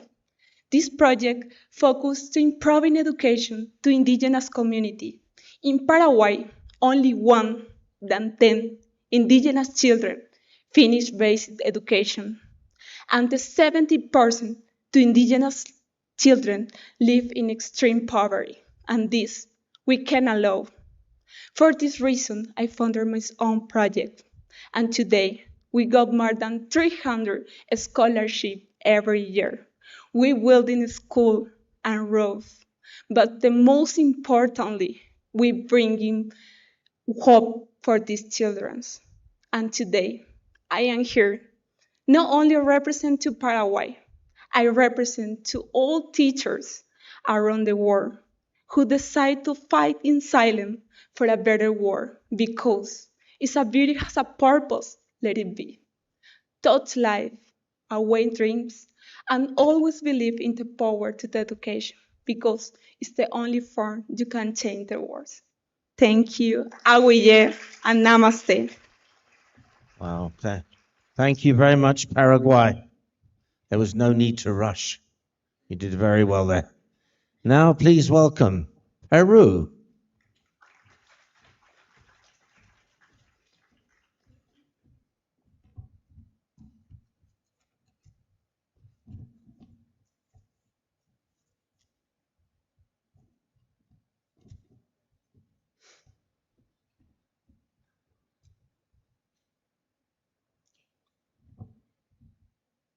Hello, my name is Stacy Wamancisa, Miss World Peru 2025. I hold a master's degree in logistics and transportation engineering. I come from a country that celebrates diversity from its mountains, its jungle, and its people. Today I'm here representing my country, but also representing my inspiration, Katona. Katona is my aunt. She has an intellectual disability. When my grandmother passed away, my family and I took care of her.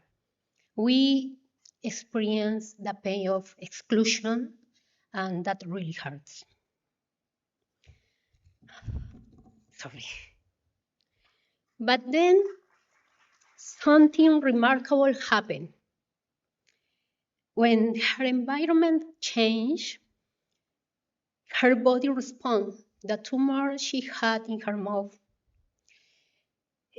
caused by stress, began to shrink. Because when love, respect, and care are present, healing begins. This personal journey led me to this project.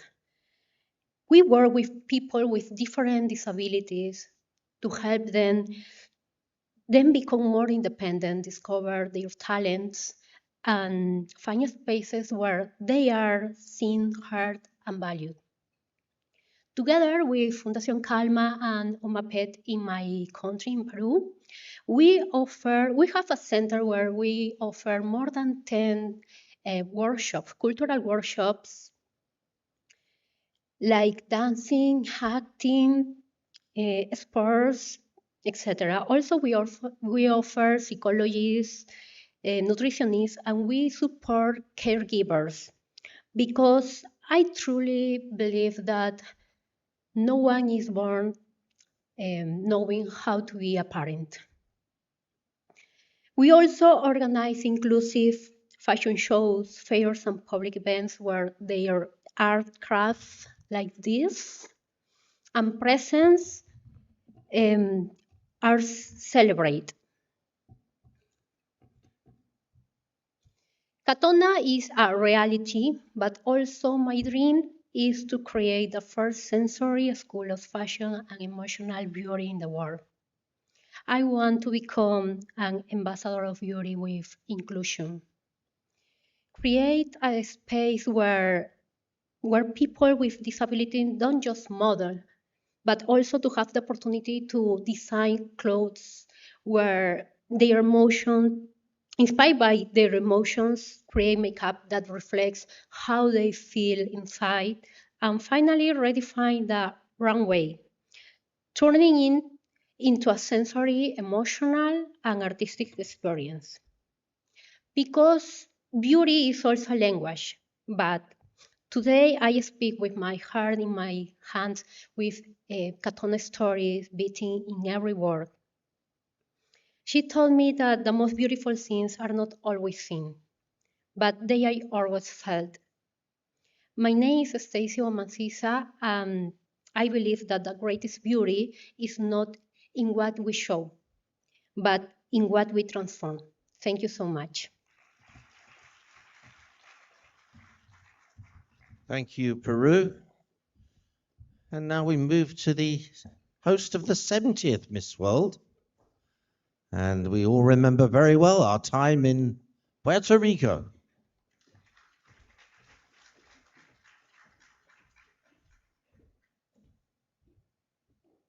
Just wait 1 minute while somebody clears through there. Fast moving traffic. There we are. Oh, you should have gone that fast in the sports. You could have won. There we are.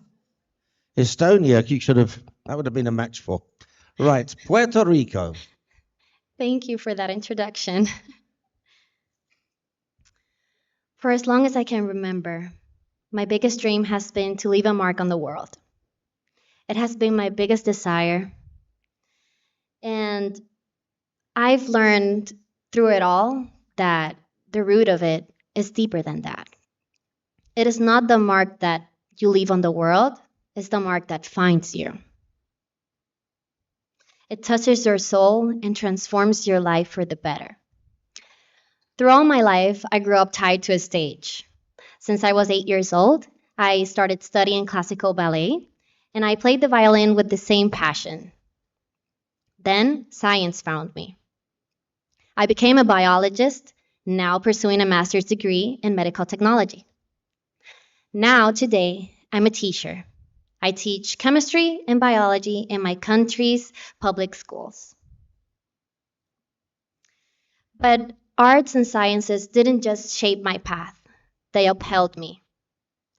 When my mother was diagnosed with cancer, violin became our refugee. She used to say that when I played the violin, for a split second, the pain disappeared, and all that was left was her, me, and the music. I also love languages. If I could use a superpower, I think it would be to speak every language in the world. But for now, I speak Spanish, I speak English, basic Korean, basic sign language, and slowly but surely, and with the help of a few people here, I'm learning Portuguese. I adore singing, dancing, acting, painting, crocheting, basically everything that helps me to express myself and allows me to express and share my feelings. But I not only want to share my story, I want to share my purpose. And I want to talk specifically about somebody that moves me. That is my cousin Joselito. Joselito isn't just my first cousin. He's the one that taught me what unconditional love is and the magic of life. I watch him grow, I watch him laugh, but I watch him struggle.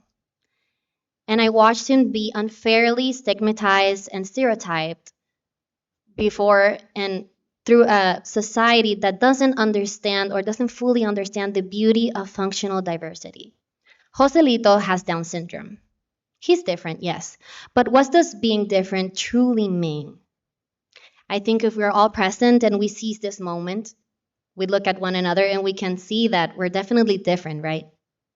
But there's power in uniqueness. And it is not a bad thing, it's not a problem. Through my whole life, my family and I have been joined in different causes supporting and empowering social and beautiful projects that focus on functional diversity and empowerment of Down syndrome. This is not something new, it's something that has been in my life through generations. And it is a beautiful cause and a beautiful value that I cherish.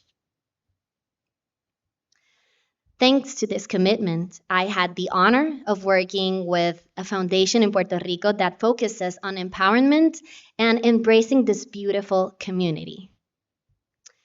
Now, according to recent US data, 21.7% of Puerto Ricans have some sort of functional diversity. And thanks to all these activities, like we have been doing arts, activities like theater, we have impacted more than 300 participants within the foundation. They say I changed their lives, but truly, they changed mine. They showed me that there are no limits and that dreams do come true. And you don't need an empire to create a change in the world. A smile, a few tears of joy, and a graceful look made me realize that I was fulfilling my purpose and that That mark had found me in that moment. There are no limits to us. Amongst our most cherished activities, we organized a talent show in which many stepped on a stage for the first time and showcased their talents and showcased bravery. It was a true spectacle of courage, and I wish you could have seen the faces of the parents on the crowd. They were filled with joy and gracefulness, because I think parents in this situation are also the heroes, because they have worked really hard and to bring a full and shine bright for their kids during, their development. So they're a really important part of this too. Time. Now, my vision and legacy I want to leave in the world is to propose the creation of the second foundation of Down syndrome in Puerto Rico in the southern areas, because people with Down syndrome deserve a place to shine no matter the zip code they live in. They deserve to fly without limits, and I am the instrument that love chooses to play, because since what I've heard and what I've said from the beginning, I live to serve and I serve to live. Thank you. Thank you, Puerto Rico. And our next contestant, Suriname.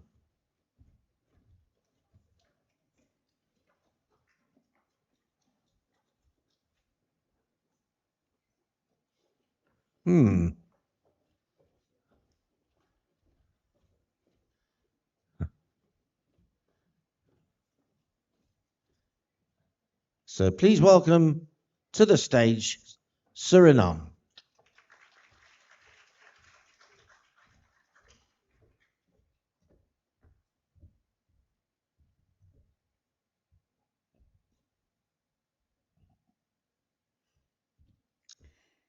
Good morning, everyone.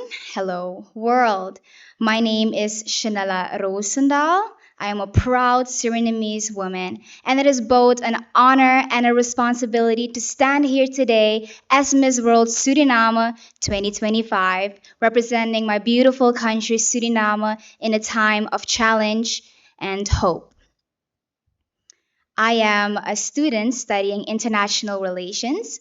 I'm a pharmacy employee. I'm an IT teacher. I teach IT in the summer to children who do not have access to technology.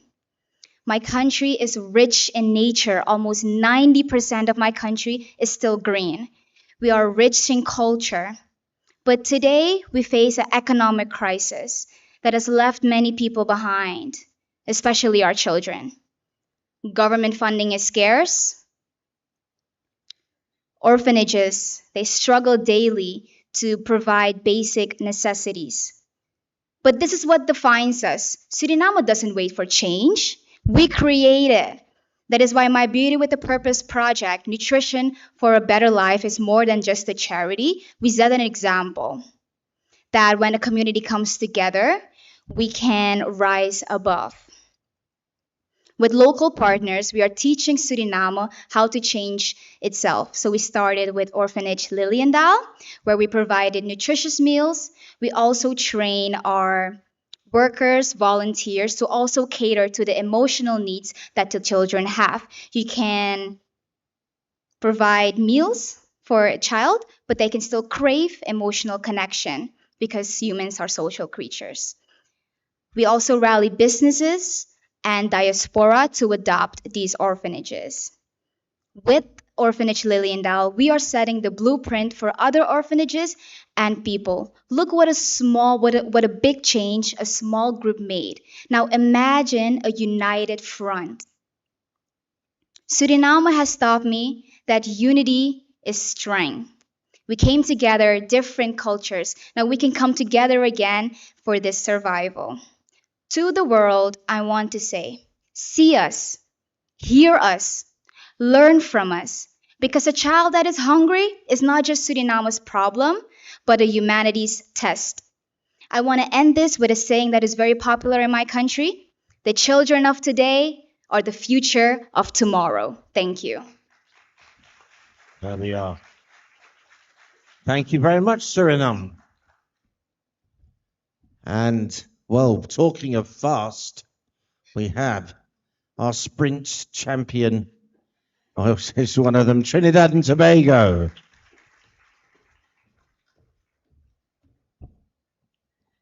Good morning, world. Namaste.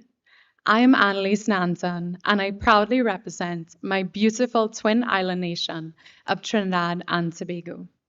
I wear many hats. I'm an engineer, an athlete, a performer, a humanitarian. But at my core, I'm a big sister, and that role defines me more than any title ever could. I come from a large family. I'm the eldest of 8 children. And being a big sister to so many younger ones, I've always felt that my purpose was to help, guide, and protect. That spirit of service led me to start volunteering with my grandmother at a young age at charity events in my community. When I moved to England on a scholarship to study civil engineering, I also wanted to help in my new community, and I started volunteering with a charity that tutored underserved students. This program changed my life, and I still remember the face of every child that I worked with. It showed me just how transformative education can be. But I believe education is more than just academics. Sport can also play a crucial role in young people's development. In my own life, sport has been transformative. It taught me determination, resilience, confidence, and it gave me a community and a sisterhood that uplifted me when I was at my lowest. And I know we all felt that spirit of camaraderie at the Miss World Sports Challenge just a few days ago. Sport also taught me how to take care of my health. It deepened my appreciation for the environment, the importance of clean air, and protecting the natural world which sustains us. I chose to be a civil engineer because I wanted to help build a more sustainable world, to help protect both our people and our planet. This is also why I founded my nonprofit organization, The Ripple Effect. My Beauty with a Purpose project aims to empower women and build sustainable communities through sport and education, especially for vulnerable women and children. Some of the ripples that I've started in my community include an artificial intelligence tutoring platform that helps to support vulnerable children and migrant children with access to personalized learning in multiple languages. Many migrant children face language barriers when accessing formal education, and this platform helps to ensure that no child is left behind. I've also started my own Learn to Swim initiative, helping to teach the life-saving skill of swimming to children in care homes across my country. This program not only teaches them a life-saving skill, but also gives them a space to feel seen, uplifted, and supported. In my commitment to sustainability, I've launched my own podcast where I speak about the importance of sustainable building practices and using local construction materials. I've also combined wellness with environmental action through my Hike and Plant initiative, where together with volunteers, we planted over 300 native tree species, helping to reforest an area damaged by wildfires. My commitment to empowering women does not end with the Ripple Effect. I also serve as the youngest board member for The Shelter, a nonprofit organization that supports victims who've experienced domestic violence and abuse. In working with these women and hearing their stories, I continue to be inspired by their courage and resilience. And I am currently working on building a skills training program that helps them to rebuild their lives and gain financial independence. Sometimes the world can seem overwhelming. There's so much conflict, inequality, and injustice. But as my mother always said, many hands make light work. And each of us here today has started something. We've used our hands and our hearts to create lasting change in our communities. That's what Beauty with a Purpose is all about. Each of us here has started something, and together we are proving that every ripple, every small action, when combined, can create a global wave of change. Thank you. Well, thank you. I thought, there we are. I think it was going to be 4 minutes for Trinidad and 4 minutes for Tobago there, but well done. And now we come to the last two in this morning session. Please welcome the United States.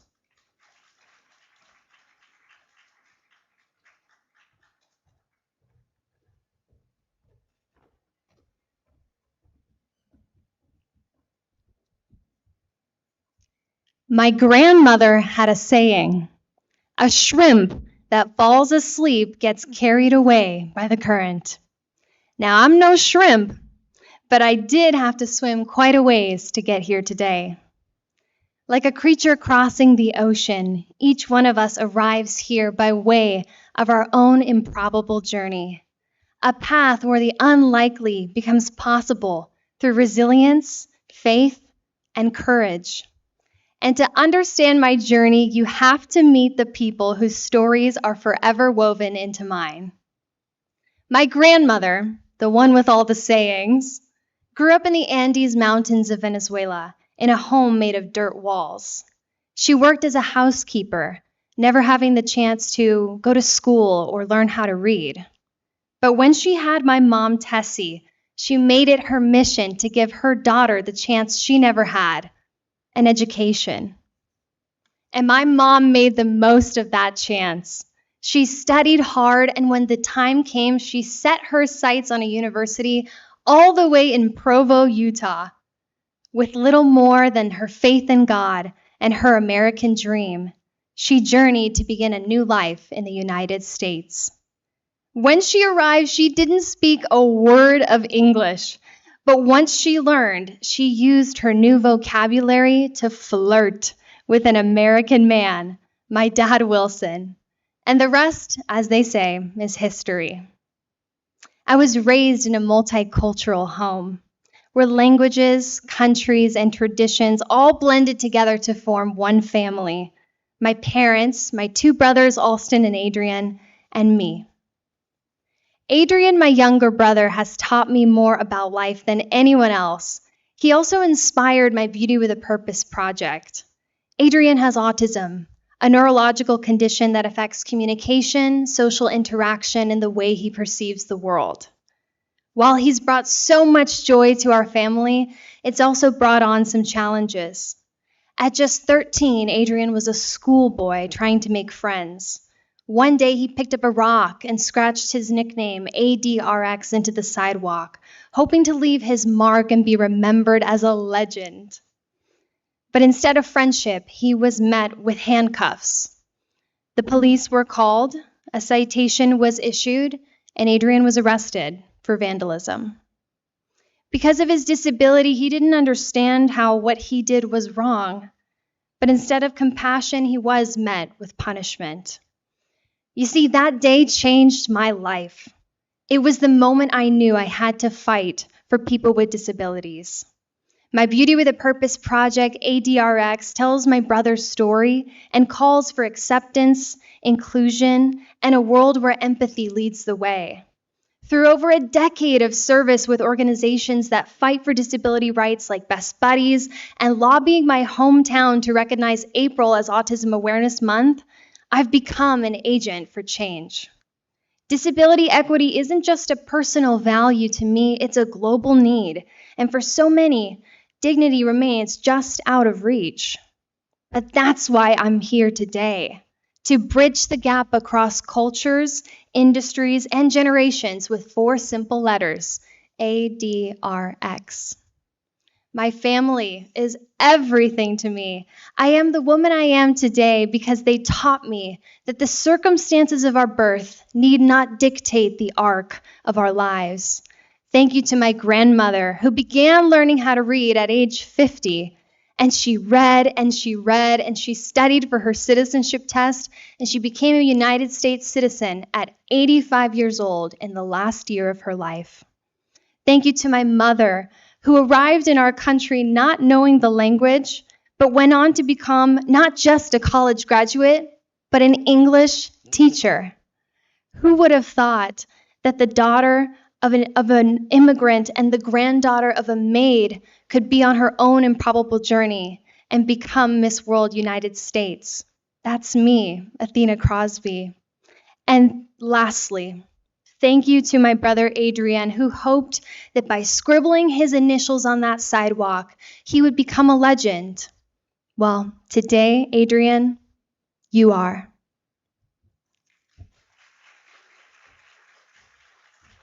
Thank you, United States, and of course, Adrian. Wish him well And finally, extra special cheer because it says, finally, Venezuela.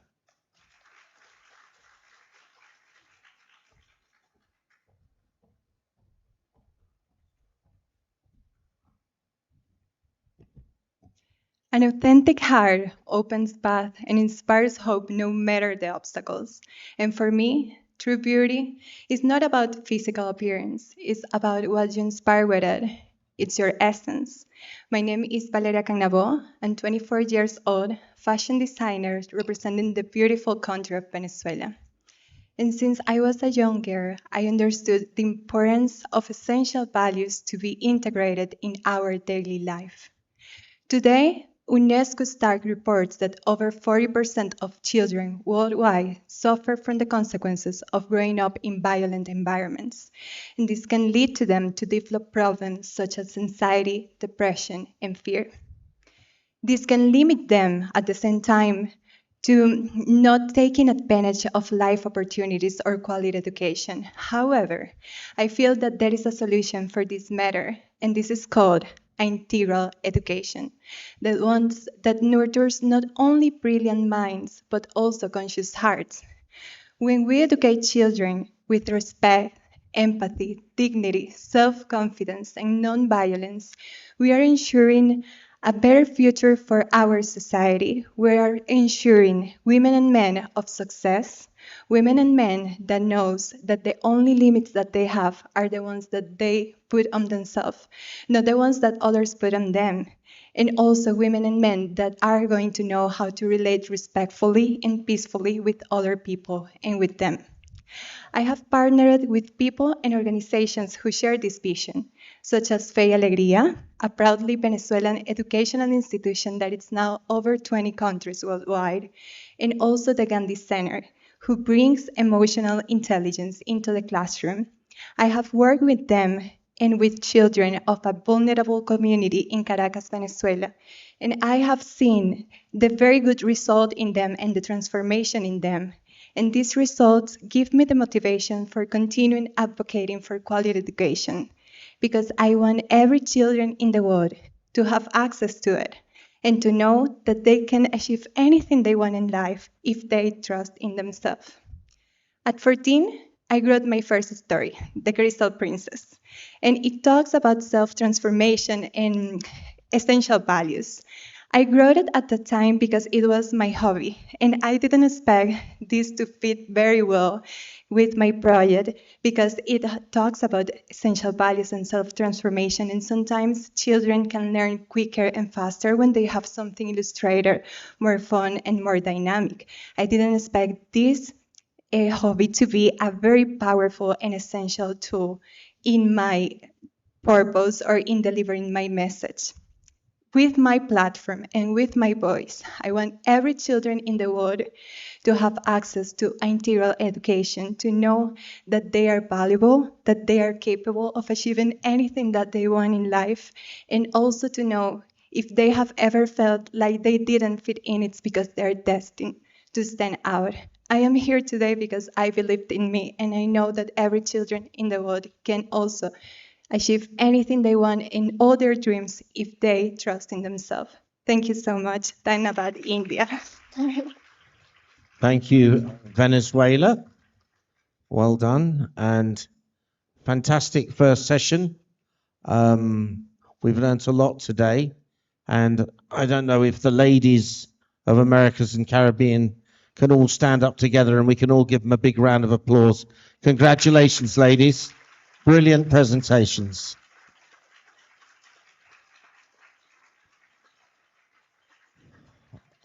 Yeah, well done indeed. Now, we will be taking a break for lunch, and we shall be beginning again in just over an hour's time. I would say that we shall be beginning again at 1:30. 1:30 we'll be starting again, okay? So that this afternoon will be with Africa.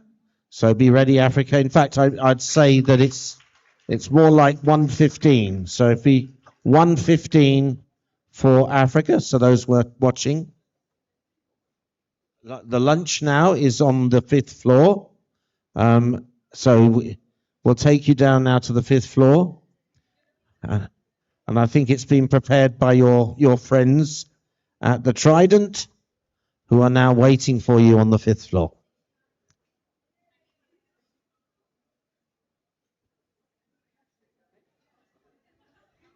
So break till 1:15.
This is the afternoon session of the Head to Head Challenge, and we now move to the continent of Africa, and very happy to be led off by Angola.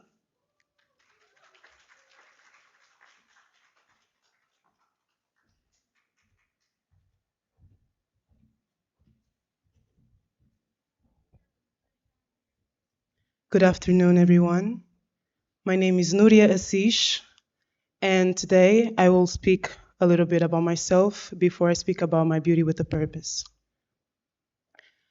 I am fluent in English, Portuguese, Spanish, Dutch. I'm an artist, professional artist, and I also am an interpreter. And I also work as a creative director. And growing up, I had a lot of dreams, but I had challenges. I faced a lot of challenges growing up, so I had to grow a little bit faster, just being the older sister and also have to be the mother to my brother. Because my mother, she had gone to pursue better opportunities for us, so it was a little bit difficult for us to survive. So I had to kind of be in a survival mode. And because of that, in the industry, so in the music industry, sometimes as a young girl, you face a lot of difficulties and people try to exploit your kindness and your, being gullible as well. So it can be a little bit tough. This is the reason why I created Izeno Mutale, which is the project for my Beauty with a Purpose, which is to create an association for girls to help them develop psychologically, professionally, and also personally, because I believe our mental state needs to be in the right way, in the right state. We need to be in the right state of mind to continue to do anything we want. I believe that it's through the power of will. I have a lot of strength in my mind. Before I do anything, before I put myself out in the world, I mentalize myself that I can do anything I want. And these girls, they need somebody to also help them and guide them into something, whatever they want to, because the industry and the world sometimes can be a little bit cold for young girls because, sometimes they're vulnerable. This is the reason why I have this project, and I want you to join me into this adventure, which is Izeno Mutale. Thank you so much.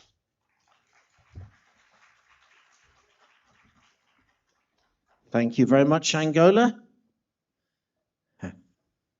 Now we move across Africa to Botswana. And a warm welcome for Botswana.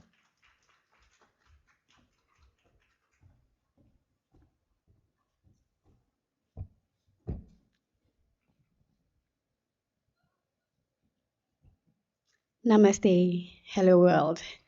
I am honored to represent the heart of Southern Africa, my homeland, Botswana.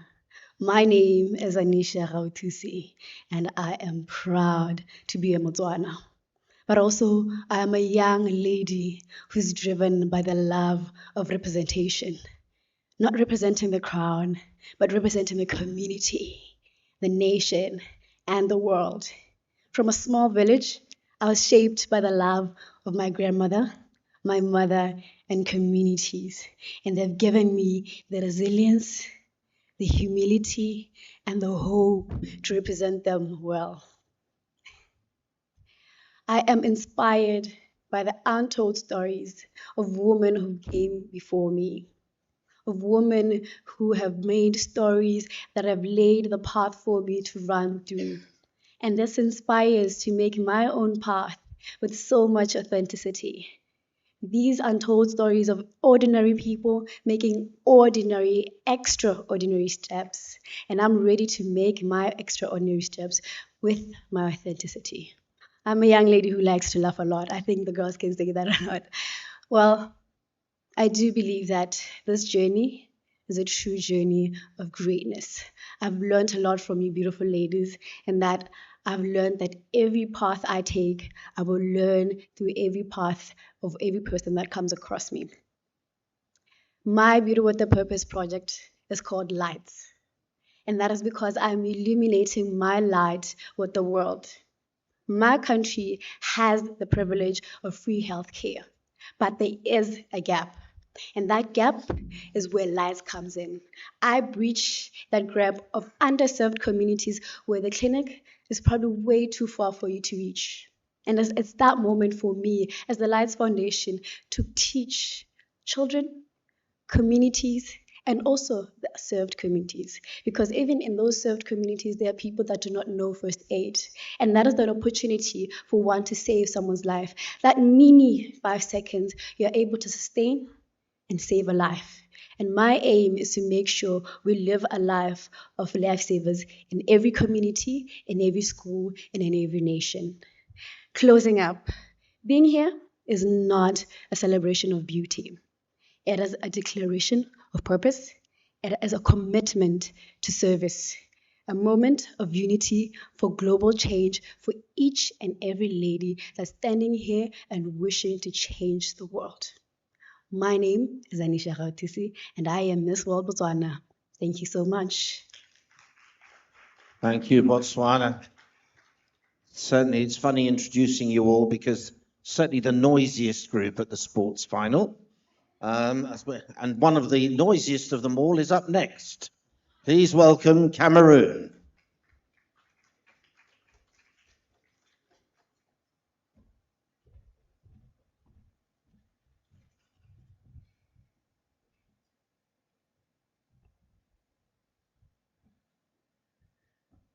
Thank you. From Douala, Cameroon to the world. They used to say that every purpose begins with a story. Mine began in a class of from 5 when I was 12 years old and I lost my best friend, who was named Claudie. She had breast cancer. Back then, none of us really knew what breast cancer was. She was mocked, left alone, and even the adults do not know what it really means. She suffered in silence, and I suffered with her. Namaste, India. Hello, world. Bonjour à tous. My name is Issue Princess. I am 25 years old. I am a French-speaking girl, but I did part of my education in English, and today I'm a holder of a bachelor's degree in management. And I'm proud to represent my beautiful country, Cameroon, for the 72nd edition of Miss World.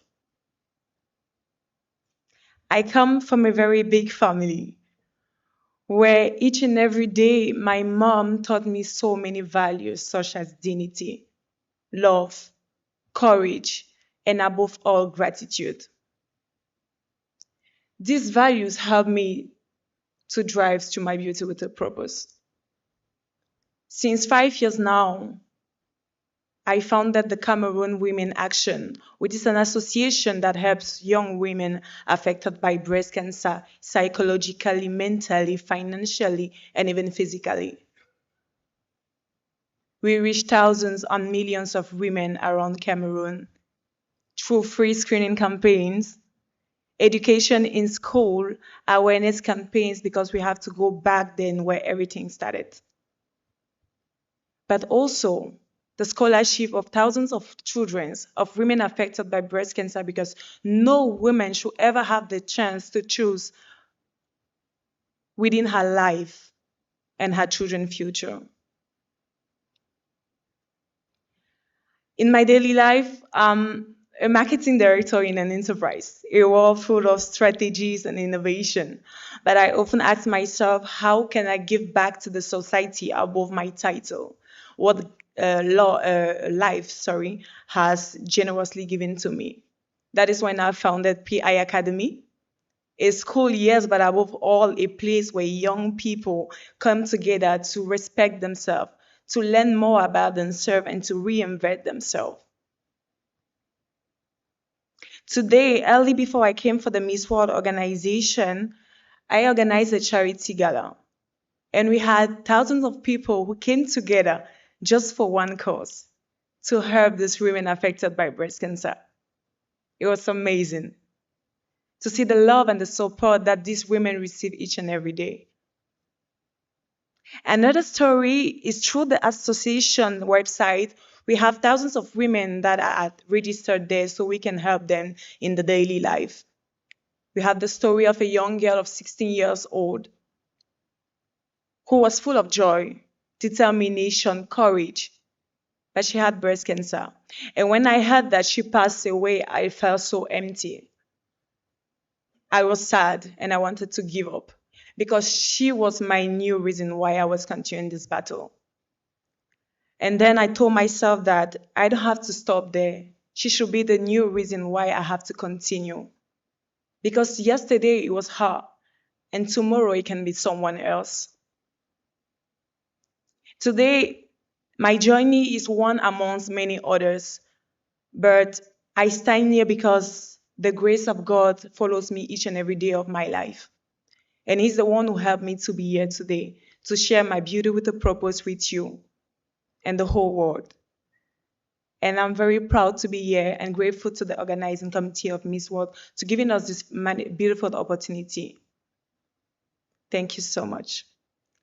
Thank you, Cameroon. Please welcome Côte d'Ivoire.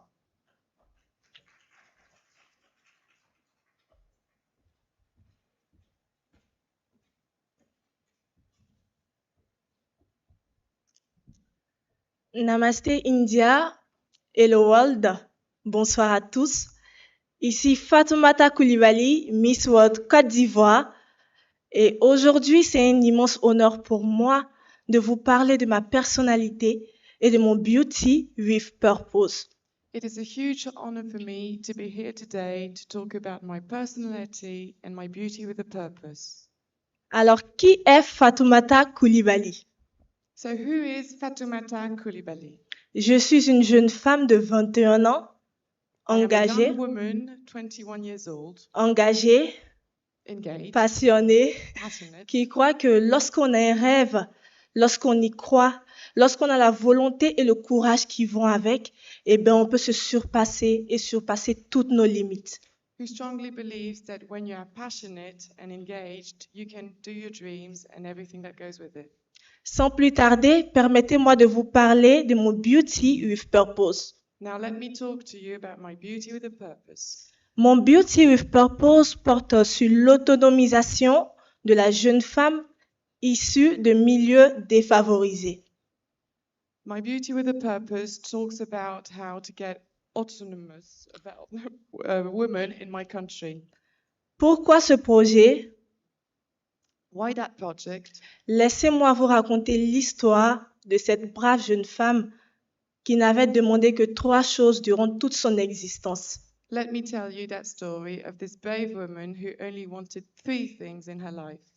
Être aimée, Wanting to be loved, être acceptée be accepted, et être protégée. and protected. Alors c'est l'histoire de Sita qui dès sa naissance est orpheline de mère. So this story is about Sita, who was orphan as soon as she was born. Elle se retrouve avec sa belle-mère jusqu'à l'âge de 8 ans She was with her stepmother until 8 years old, et se voit abandonnée par son père and then abandoned by her father et confiée par une famille voisine and caregiven by a neighbor household sous prétexte qu'elle a un mauvais comportement. under the reason she was a bad behavior. Là-bas, Sita n'a pas la chance d'avoir accès à une éducation ni d'aller à l'école. She didn't have a chance to have an education or go to school. Elle aide sa tante avec les tâches ménagères She helps her aunt with daily tasks. et s'occupe des enfants de ces derniers. Say that again, sorry. Et s'occupe des enfants de ces derniers. And takes care of the last children of the family. À l'âge de 16 ans, At 16 years old, la jeune femme se voit arracher she was taken away la plus grande valeur qu'une femme puisse avoir, her biggest value a woman can have, qui est son innocence, which is her innocence, par son propre oncle, by her own uncle, celui en qui elle voyait un guide, the one she could see into, a guide, un repère a guide et un pilier. and a pillar.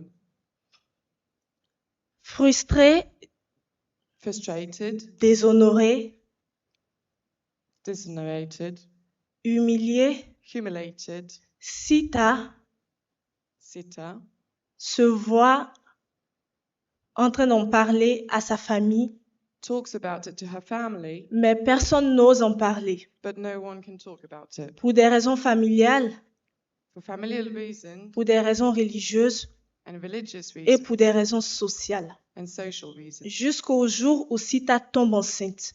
Until the day she falls pregnant. Et c'est exactement à ce moment-là que And it's at that moment sa tante se rend compte que c'est un déshonneur her aunt realizes it's et a décide dishonor enfin de réagir. and finally decides to react, Non pas pour l'aider, not just to help, mais pour la chasser du domicile familial. but to kick her out the house. Sita erre dans les rues toute seule, She's on her own in the street, sans aide, without no help, enceinte, sans soutien, pregnant and with no support, jusqu'au jour until the day où elle tombe sur une marchande ambulante she sees a woman qui est dans le même quartier que moi, in Fatumata's region qui la recueille and who welcomes her et qui l'aide avec sa grossesse. and helps her with her pregnancy. Et c'est là que moi, je fais la connaissance de Sita. And this is how I met Sita. Le feeling passe très bien entre nous, We really like each other, au point où elle me raconte son histoire. and she tells me about her story. Et ce jour, And that day, j'ai compris que dans la vie, I understood that in life, peu importe les situations auxquelles nous faisons face, whatever the situation we face, peu importe les raisons, les réalités dans lesquelles nous sommes confrontés, whatever the realities we have, nous ne devons jamais abandonner. we should never give up. Parce que quelque part, Because somewhere, il y a quelqu'un qui vit pire que nous, someone lives even worse, mais pourtant qui garde toujours la foi. and they're still keeping hope. Malheureusement, après quelques mois, Unfortunately, after a few months, Sita perd la vie she lost lors her de son life accouchement. when she gave birth.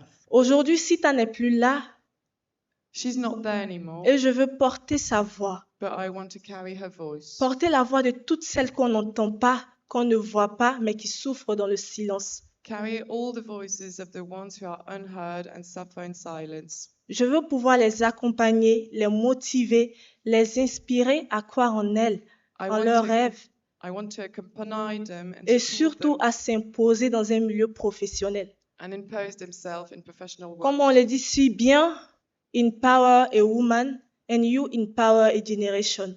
Thank you. Thank you, Cameroon. Thank you very much.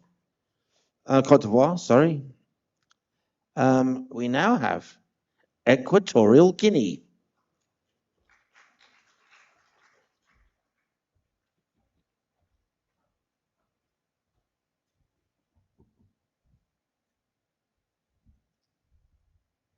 Good afternoon, everyone.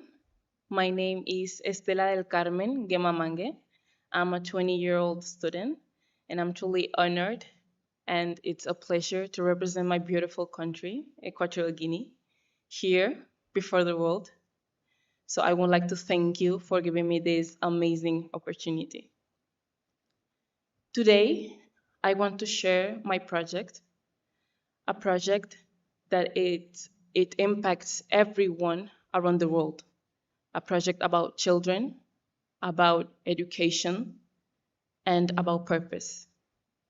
Because I believe that education is the most powerful gift that you could give a child.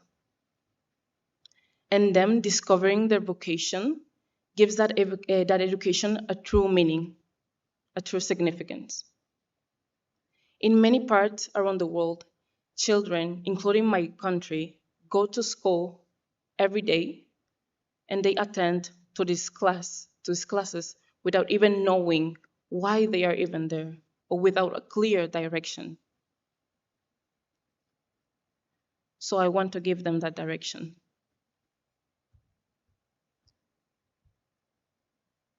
They memorize facts they do pass the exams and they follow the rules. But no one stops and asks them, what do you love? What is your dream? What do you want to become?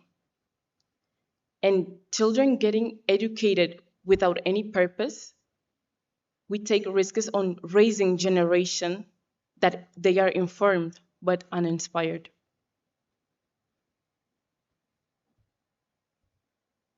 This is why this project was born, to connect education with identity and learning with passion.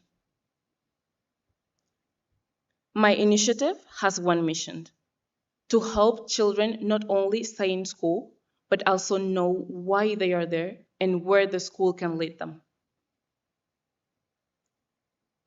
It's built in two main pillars. Inspiration, we visit different schools and we open safe spaces where professionals such as doctors, lawyers, artists, athletes go there to give their real life experiences and their trajectory, so the children can get inspired and know that their dreams are valuable and they're important. Exploration. Through workshops, we create different areas where children can experience, such as art, such as science, or media. Because when a child discovers their passion, they begin to study not only because of obligation, but because of purpose, and that is the most beautiful thing. My vision is to expand this project into rural areas where resources are limited, because I believe that every child around the world deserves to get educated. Every child is valuable. So I would like to end saying that your vocation is a gift to the world. So please share it. Thank you. Thank you very much. And our next contestant is from Ethiopia.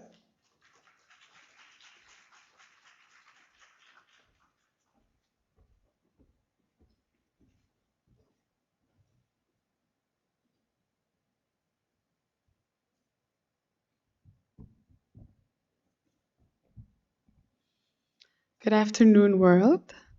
Good afternoon, esteemed judges and my fellow delegates. My name is Haseit Daraja, and I am representing my beautiful country, Ethiopia. We have heard different stories about Ethiopia, and the media chose to show our burdens, the scarcity, and different things about Ethiopia.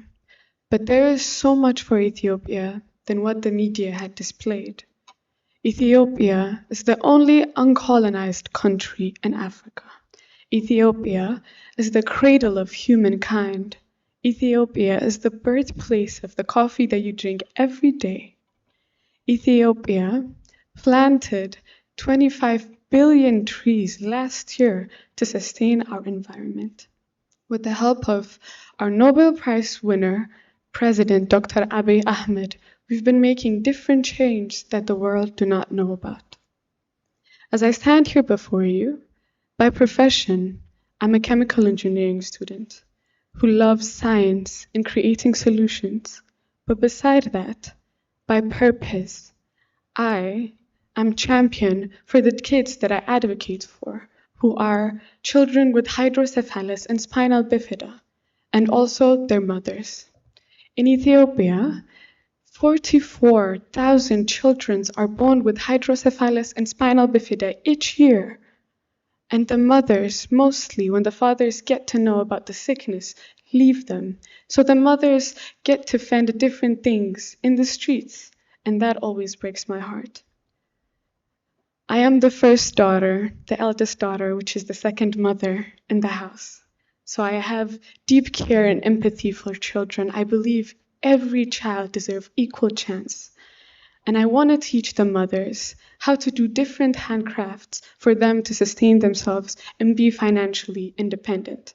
That's why I co-work with different organizations, such as Maya Charitable Organization, which supply different medical emergency kits, supply different physiotherapy experiments for the kids in Ethiopia.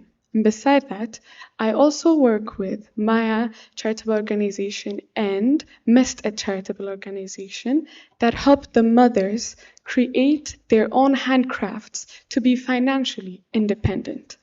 As I stand here, I not only stand as Hasid, I not only stand as Ethiopia, but the mothers and children that are behind me.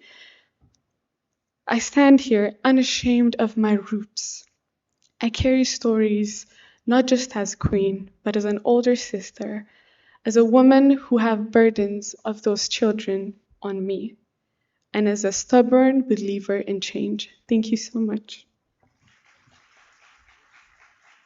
Thank you, Ethiopia. And of course, a demonstration of why you don't put your badge in the washing machine. And now our next contestant had no fufu for lunch, but hopefully some wise words from our Ghana.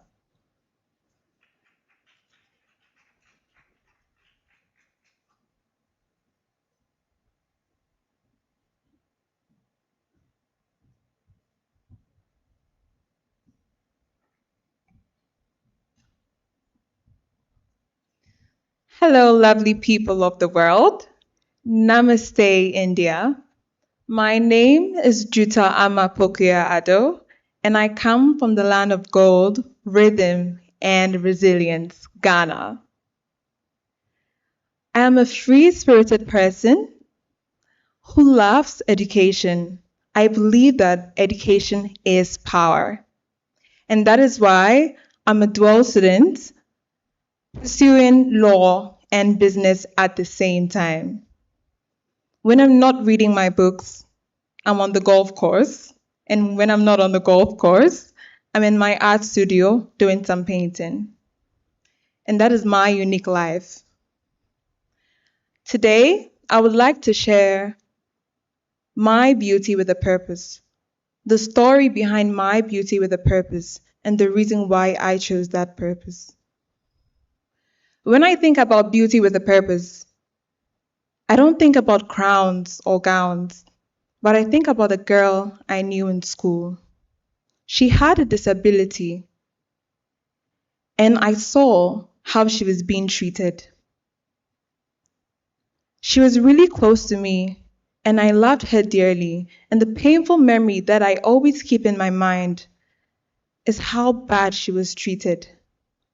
She was being mocked and left to feel like she did not fit into the society. I saw her cry, and I told myself I needed to do something about this. Years passed by, and I met a sweet, lovely girl called Joyce. She was just 5 years old, diagnosed with scoliosis.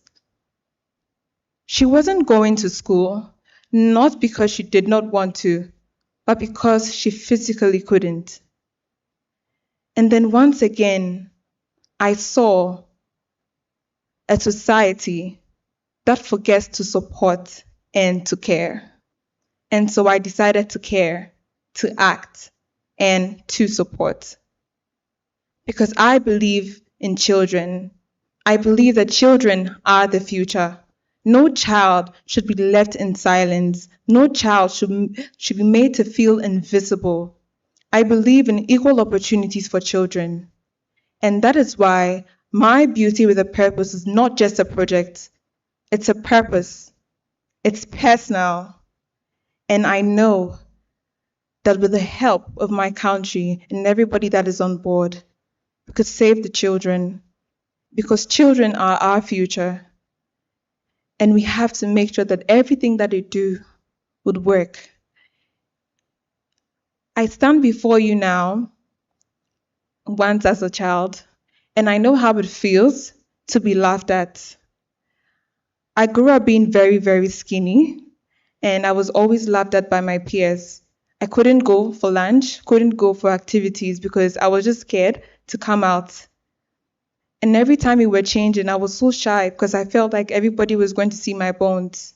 But I had a vision and I had a dream, and that didn't stop me. And so my voice today is the voice of children, and that is my beauty with a purpose.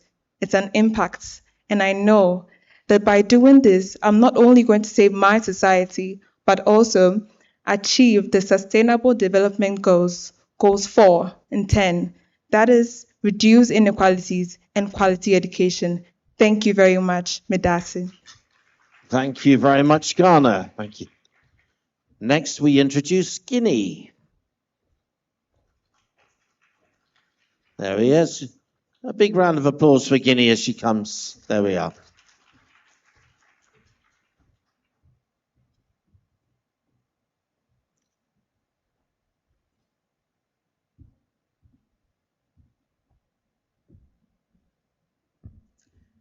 Good afternoon, everyone. I am Savane Kadiatou, Miss World Guinea 2025. I am 25 years old and I am from the land where the rhythm of Gembe made the unshakable hope of its people.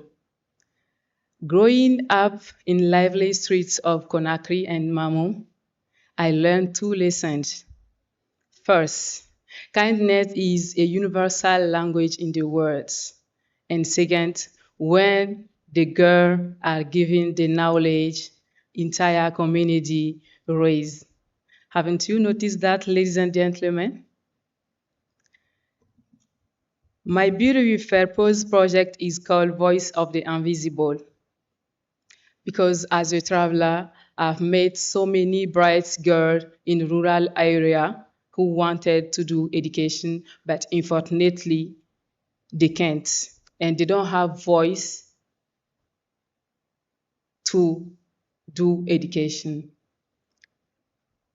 That's why Voice of the Invisible installed solar-powered digital arts that provides first offline e-library in French and local language, because I am from French-speaking country. Second, coding and entrepreneurship workshop. And third, safe spaces where girls discuss about health, leadership, and self-confidence.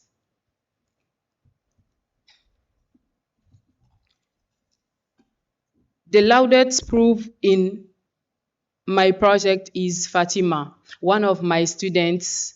She has 15 years old, and she's the first who scripts her own mobile app to help farm to thrive because knowledge made her visible. With your support, I will scale Voice of the Invisible across the world. Together, I know we can do it. Ladies and gentlemen, I stand before you today as not a contestant, but as a bridge with words, finance, and fashion, tradition, and technology. And I invite you to see beyond the sash and the crow.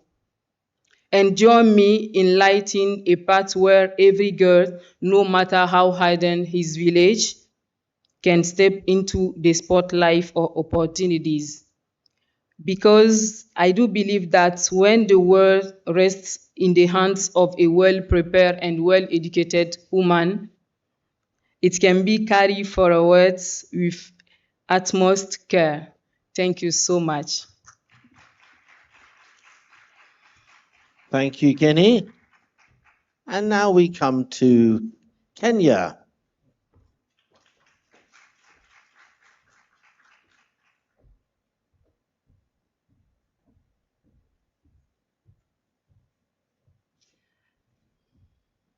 Hello world, my name is Grace Ramtu. I am a professional model and a fashion designer with a diploma in fashion and design, and I channel my creativity in creating unique pieces and patterns. Some of them you have seen me wearing during the competition, and more is yet to come. Well, growing up under the care of a single parent, my mom, it has really shaped my resilience and drive. And qualities that really drive me are my passion, determination, and creativity. And as an ambassador of Kenya to the world, I welcome each and every one of you to experience the beauty of Kenya and Africa as a whole. Well, I am sure that my fellow ladies here will agree with me that a young girl's home is meant to be a place where there's a lot of joy and laughter. But for some young girls, it becomes a place where trust is shattered by the very hands meant to nurture and protect them. The innocence of a young girl stained by the betrayal of a father, a brother, a cousin, an uncle, and sometimes even our neighbors. And they experience shame, confusion, violence, and inability to speak out. And honestly, it really breaks my heart to see that cases like this continue to happen in our society. Imagine a 3-year-old girl going through sexual abuse. And that is why, ladies and gentlemen, I have joined up with a heroic organization reaching out to young girls that have experienced the traumas of sexual abuse. And our support extends beyond rescue. As a fashion designer and a model, I empower these young survivors by teaching them survival life skills like sewing and crochet. And we also actively fundraise to ensure that we get to provide them with their necessities like food, clothing, and education.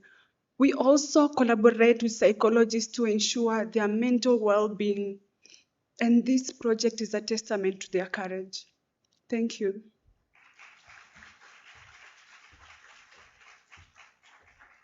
Thank you very much, Kenya.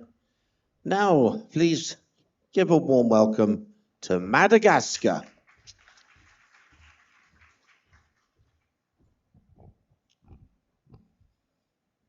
Hello, world. Good afternoon, ladies and gentlemen. Let me introduce myself. My name is Sira Temangumbe. I'm 23 years old, proudly to represent my beautiful country, Madagascar, here today. I'm here just not as a contestant, but I'm here as a young girl who believe the power of the beauty of a purpose. I inspired by the woman who rises after the many fears, because that's me. When I was crowned Miss Madagascar, some people hate me. I was hated, I was judged, but I'm standing here today proud as a leader, and they hate me because I'm not enough for them, and I'm not enough to join Miss World. So I did it, and we did it, girls, and I'm so proud of me. I'm so proud of the Miss World to protect me, to receive me here today. So my beautiful purpose is children with albinism protection. What is albinism? Albinism is a condition where person's skin, hair, eyes are very light because they lack melanin. So this condition makes them very sensitive in the sun.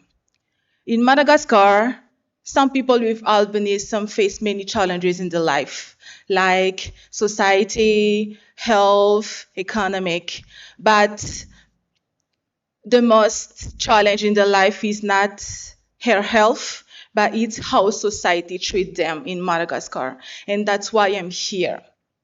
Sometimes people with albinism face discrimination and murder in Madagascar, but children with albinism are the most vulnerable to kidnappings and sacrifices.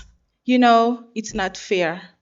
It's just inhuman, and I'm here to to use my voice as a spokesperson and bring this aspect as a Miss Madagascar, because it's not fair as a human. They are human like me and like you. When I was a little girl, I felt safe with my family and loved, but these children, they don't have these strengths. Because in Madagascar, we have just one center who receive these children because their parents bring them in this center. So I was with them and I felt this insecurity. And I told myself, when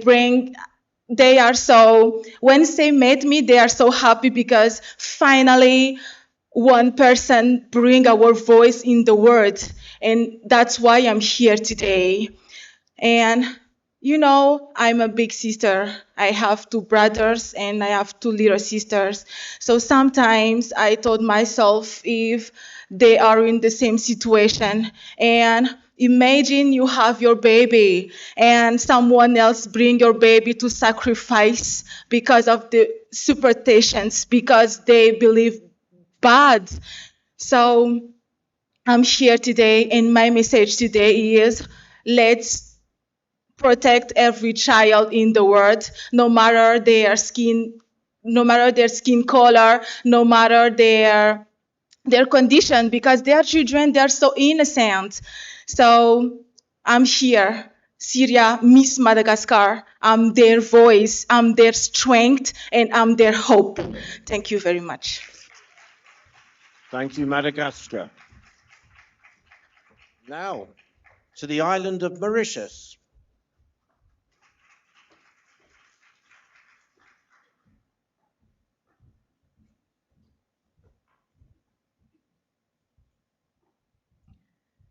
Good afternoon, everyone, and hello, world. Thank you for the privilege to be able to stand before you today. My name is Wenarili Sharamna.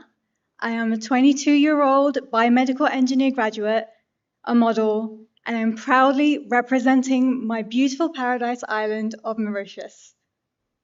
But beyond these titles, I am a daughter, I am a sister, and someone who believes deeply in power of compassion to create lasting change. Ever since I was a little girl, I've carried 3 big dreams in my heart. And I'm so ever grateful to my parents, my family, and the favor of God upon my life to help me fulfill these dreams. First, I dreamed of becoming a model, to challenge beauty standards that once told me that girls who looked like me were not enough. Then I dreamed of standing on the Miss World stage, representing my country. And today I carry another dream with me, to become a doctor, so I can heal and serve communities with passion. But as I pursued my dreams, I began to understand something deeply, that I wasn't the only one dreaming. In every corner of Mauritius, there are children with dreams just as bold as mine. Whether it's a child with special needs, a child who doesn't have their family by their side, or a child who lacks the tools or opportunities to succeed, they all have one thing in common. They dare to dream. But far too often, those dreams are held back, not by the child's ability, but by society's limitations. That's what inspired my Beauty with a Purpose project, Bridges of Ability. Growing up around my family's business, which supports young adults with mental health issues and learning disabilities, I witnessed their world. One where potential shines brightly, but often goes unnoticed. I saw young people with incredible talent and spirit, yet isolated because they learn or communicate differently. Bridges of Ability is my response to that injustice. It's about creating real, lasting connections between these young individuals and a wider community, so that their dreams aren't just imagined, but achieved. As part of this journey, I hosted an Easter gathering at a special educational needs school in Mauritius. We filled the day with creativity, laughter, and even a small little dance break. a moment of unfiltered joy where every child could just shine just as they are. But this mission goes far beyond one event. In Mauritius, I've worked closely with children who face difficult realities, whether they live in orphanages, have additional needs, or struggle with access to education. Beyond Borders, I've created and distributed back-to-school kits for children in Zanzibar to ensure that they start the academic year with confidence and dignity. Because sometimes something as simple as a new backpack or a new set of pencils can reignite a child's belief and realize their own potential. Bridges of Ability is more than just a project. It's a promise that every child, no matter their background or ability, deserves to dream, and more importantly, deserves a chance to fulfill that dream. To me, beauty isn't perfection, it's purpose. It's using our voice and our platform. I believe beauty means little without kindness, and purpose means everything when it means to uplift others. And if I can use mine to help just one child believe that my dreams matter too, then I know that I've done something meaningful. Let's build a world where no dream is too small, no voice is too soft, and no ability is too different to be celebrated. Thank you. Thank you, Mauritius. Let a few people come in before we announce our next. Do you want to come in? No? There we are. Okay, so let's now welcome to the stage Namibia.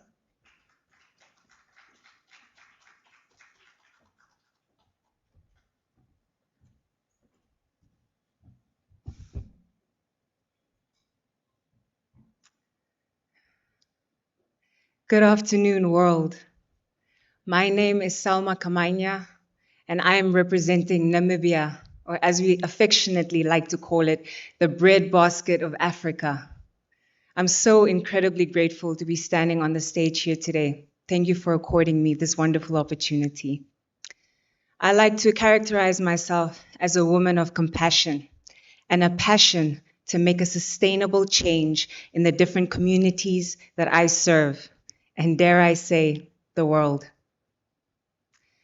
I consider myself to be a student of life and have an affinity for learning. And with this love for learning, I have acquired a bachelor's degree in economics, a certificate in big data technology, a real estate license. I'm on my second year of theology school, and I aspire to be going back to law school next year. Thank you very much.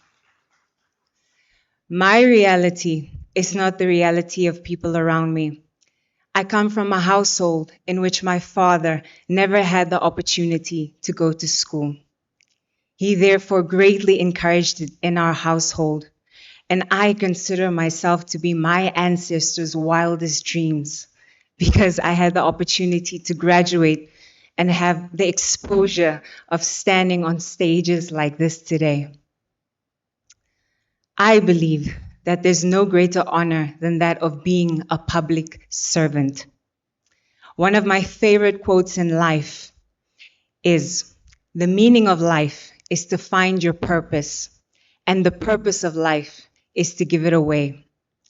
I aspire to assist other people to find their purposes in life, and I aspire to empower them to actualize it.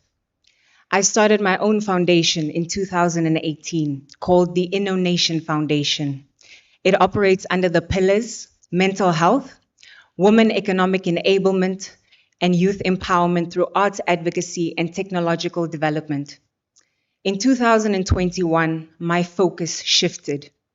When COVID-19 hit, it had devastating impacts globally, and Namibia was no exception.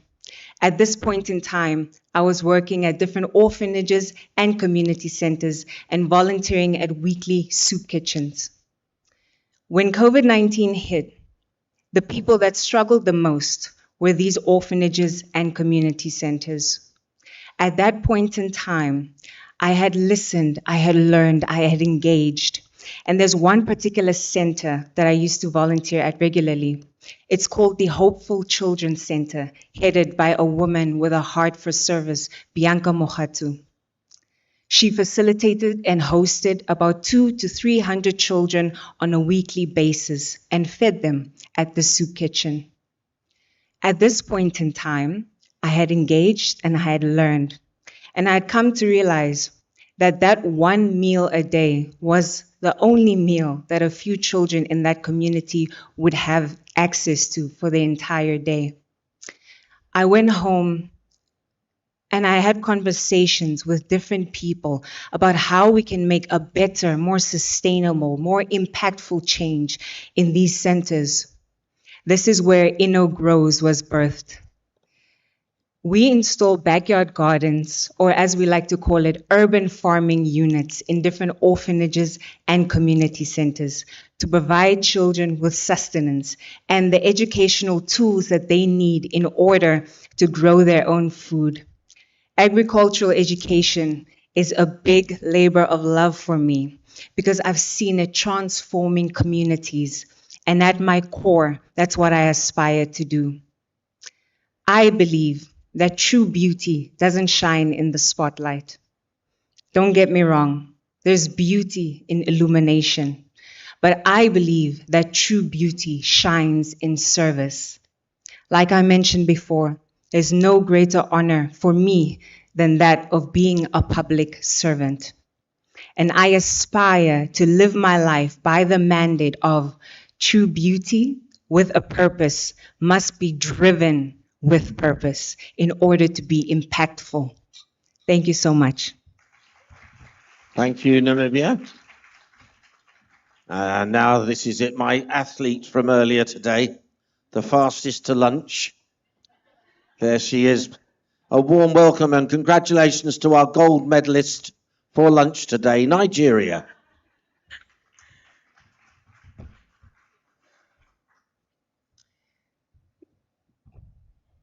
Good afternoon, family.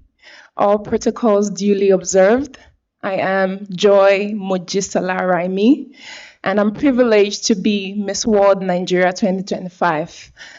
I am representing the heartbeat of Africa, Nigeria, and I'm 24 years old.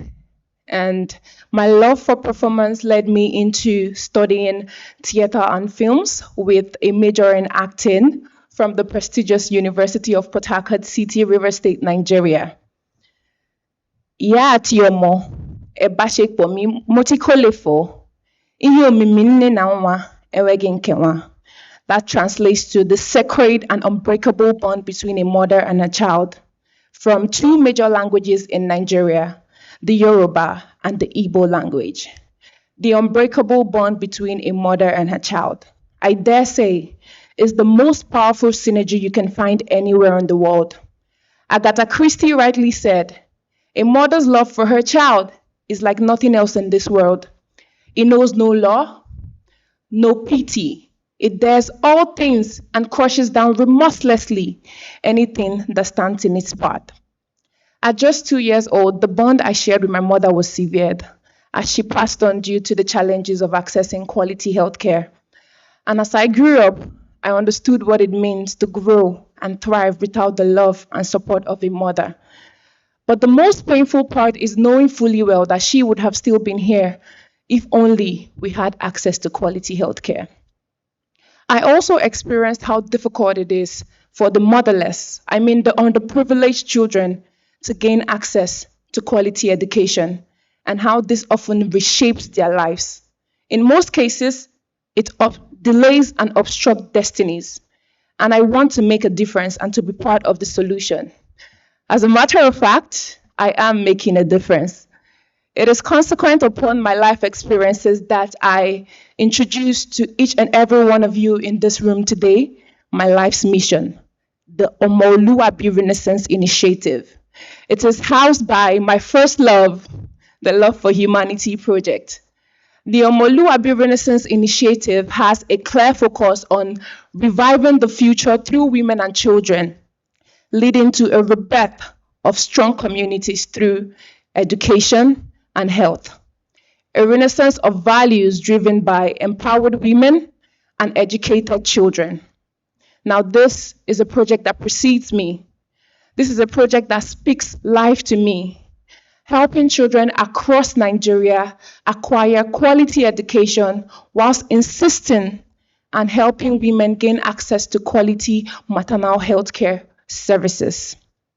And by the grace of God, I have been able to see beneficiaries all over Nigeria, from 350 beneficiaries from both Igondo, Lagos, Makoko, and Port Harcourt City, River State. And we are resolved to do even more. Now, this is a clarion call, and I implore each and every country seated here today to get on this vehicle with me as we take action to drive change. Thank you. Thank you very much, Nigeria. Now it's the turn of Senegal.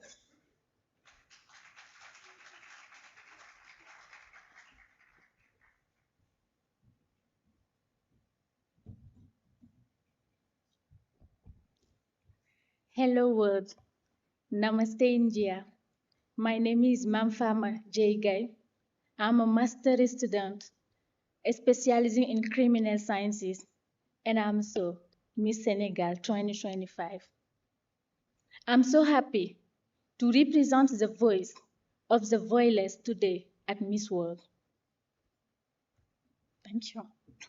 To speak to you about my beauty with purpose, allow me to express myself in French. Thank you.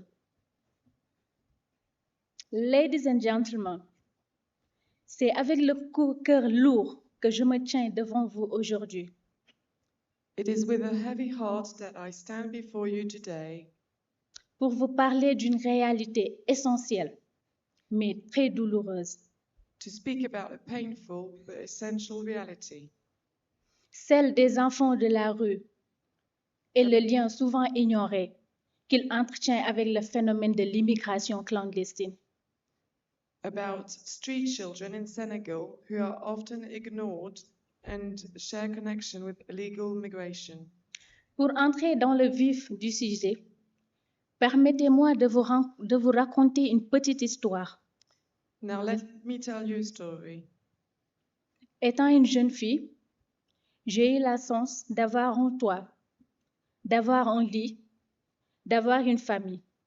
As a young girl, I was fortunate enough to have a roof over my head, a bed, and a family, D'avoir accès aussi à l'éducation. and access to education. Et chaque matin, en allant à l'école, And every morning when I would go to school, je rencontrais des enfants qui mendiaient dans la rue, I would meet children begging in the streets, pieds nus, habits déchirés. barefoot and wearing torn clothes. Ces enfants, à mes yeux, n'étaient pas des mendiants, mais c'étaient des amis. They weren't beggars for me, they were my friends. Je partageais avec eux des morceaux de pain, des rires, on jouait ensemble et on grandissait trop vite. I would share pieces of bread, we had good laughs, we played together and grew up too fast. Le temps passait, j'étais à l'université et je poursuivais mes passions, mes études de droit en sciences criminelles. I then found myself at university pursuing my passion, studying criminal science. Et un jour, je me suis réveillée comme ça. J'ai vu sur les médias que beaucoup d'enfants, des milliers d'enfants, ont pris la pirogue pour aller vers l'Europe, à la recherche d'une vie meilleure. And one day when I woke up, I saw on the news that many of these kids had taken the boat for a better life. Je me sentais mal. J'avais le cœur meurtri parce que j'ai grandi avec ces enfants et voir ces enfants mourir en mer à la recherche d'une vie meilleure me rendait le cœur meurtri. I felt so bad knowing that I had grown up with these kids and that they lost their lives on these boats. Ils voulaient juste fuir la pauvreté, le chômage et l'exclusion sociale, mais hélas, They only wanted to escape poverty, unemployment, and social exclusion, but sadly, they never made it. avec ça, j'ai décidé de ne plus croiser les bras et j'ai décidé d'intégrer une association, l'Association sénégalaise d'assistance des enfants de la rue. I decided I had to do something about it and joined an association to protect street children. Avec cette association, nous avons lancé une initiative nouvelle, So we launched a new initiative with this association, des centres de transformation humaine et professionnelle, Human and Professional Transformation Centers, permettant à former ces enfants dans des différents métiers, allowing these children to learn new works, comme couture, menuiserie, agriculture, entre autres. like sewing, carpentry, agriculture, among others. Favoriser leur insertion professionnelle, Help with their professional integration, leur garantir un avenir stable et digne, and guarantee them a stable future.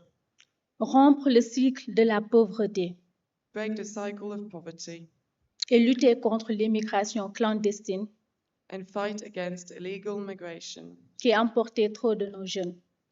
who takes too many young lives. Enfin, je terminerai à dire merci à Miss World de m'avoir donné l'occasion de parler de cette cause qui me tient énormément à cœur. Finally, I would like to thank Miss World for giving me the opportunity to speak about them. Et on l'aurait compris, Miss Monde, ce n'est pas juste une couronne sur la tête, mais c'est une lumière qu'on braque sur des vies qu'on peut encore sauver. Because as we know, Miss World is not just a crown, it's a spotlight for the voice of the unheard.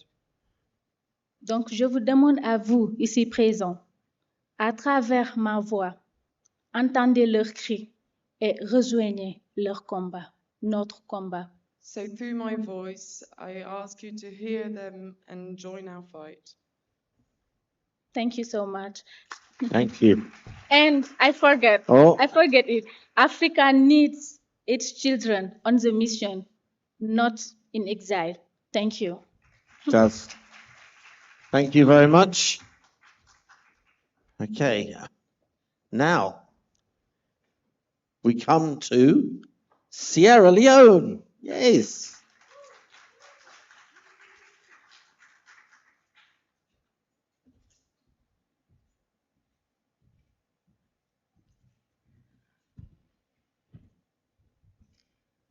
Few moments ago, before assuming this premise whilst in the bathroom, I stumped my shoulder.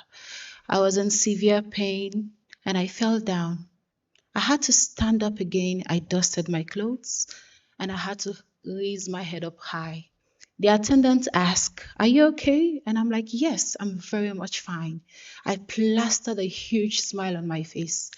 This vividly, practically defines the type of person I am, an individual who does not allow the challenges of the world to get to her. Standing on all existing protocols, I am Lacheve Alberta Kaiserini Davis, representing a land known for its deep-rooted traditions, cultures, and values, but popularly known for our diamonds, and that is Sierra Leone. You see, my country is actually at war. A war has been waged in my country, but not with bullets, neither with bombs, but with something much more quieter and insidious. A war is waged on the issue of hunger. Let's bury all forms of prejudice and agree with me that regardless of your financial stability, one way or the other, you might have gone to bed on an empty stomach. And as someone who has experienced it firsthand, I remember at an age no longer than 9, walking down the dusty roads in my country, trying to go to school, sitting down on my wooden chipped chair and table. I tried to listen, I tried to think. I tried to sit up straight with my back arched back and raise my head up to hear the knowledge being inculcated to me by my teacher. But at that time, my stomach was growling and aching from hunger. And that was when I got to realize that hunger was actually louder than hope. But then I reminisced the word of Mahatma Gandhi whilst growing up. You see, there is so much hunger in the world to an extent God cannot appear to us, but except in the form of bread. And instead of waiting for a change, why don't I be part of change? 6 years ago, an initiative was launched by the government of Sierra Leone, which is a medium-term development plan. And the first project of the president was that of the Feed Salon project. That inspired my project, which is the Feeding Dreams and Rebranding Farming project. It's quite a simple idea, but to focus on sustainability. Instead of making farming a career or a desperate labor job for people who they considered idle, why can't we make it the dignity of our nation? Why can't we make it something sustainable? So as a result of that, I started collaborating with partners. I've collaborated and still collaborating with that of the World Bank, UNICEF, UNFPA, and also the Ministry of Agriculture and Food Security in my country. But what have we done? We've donated millions and millions and millions of seeds. We've given about 2,700 tractors. We've also ensured that we go to school, organize campaigns, seminars, and workshops. We have to catch them young. And also, we've ensured that we use various channels of communication to disseminate the message of sustainable farming practices, to tell them how important the essence of farming is. And as we speak, as a result of some of these actions that we have taken, I'm proud to tell you that my country's GDP has surged by 10% from $6.41 billion to $7.41 billion as of 2024. I was that young girl who sat in the classroom, my stomach aching and growling from hunger. 60% of my country's population goes to bed with a dream, yet on an empty stomach. We live under $1 per day, which is about 25 millions in our own currency. We have to make a change. For the young girls, we empower them. For the farmers, we give them all what we need to give them. We give them sustainability, educate them. We inspire to aspire, and we aspire to inspire. For the people who are hungry, we ensure that we feed them. Our biggest project as of now, as we speak, is that of innovation. I am proud to tell you that I and a team of reformers and engineers who've made the Dynamo project. The Dynamo project is actually a machine that converts kinetic energy to that of mechanical energy, which generates electricity in my country. And it's not only given to those in the rural areas, even those in the urban areas also have benefited from this. And this has been our biggest achievement. And August fits to be quite specific. I'm glad to introduce to you and to tell you and to tell the whole world that my project will be launching an app wherein farmers will have access to this app, ensure that they have access to microfinance loans, seeds, tractors, or whatever thing they need free of cost, because we already have collaborators and partners we are working with. Hectares and hectares of lands have been dished out to these farmers. We need nothing in return. All we want them to do is for them to feed the country. This aligns not only with my country's goal, but also with its Sustainable Development Goal 1 and that of Goal 2, which is to end hunger and zero poverty by 2030. I stand before you not just as a victim, but as a voice for the voiceless, not just confined to that of my nation, but to the whole world, as this is a global phenomenon. Ladies and gentlemen, join me in feeding dreams and rebranding farming, because at the end of the day, we don't only have to think about ourselves, but we have to think about the future. And that is what sustainability is all about. I rest my case. Thank you, and have a blessed day. Namaste. Thank you. There we are. Keep that applause going as we welcome Somalia.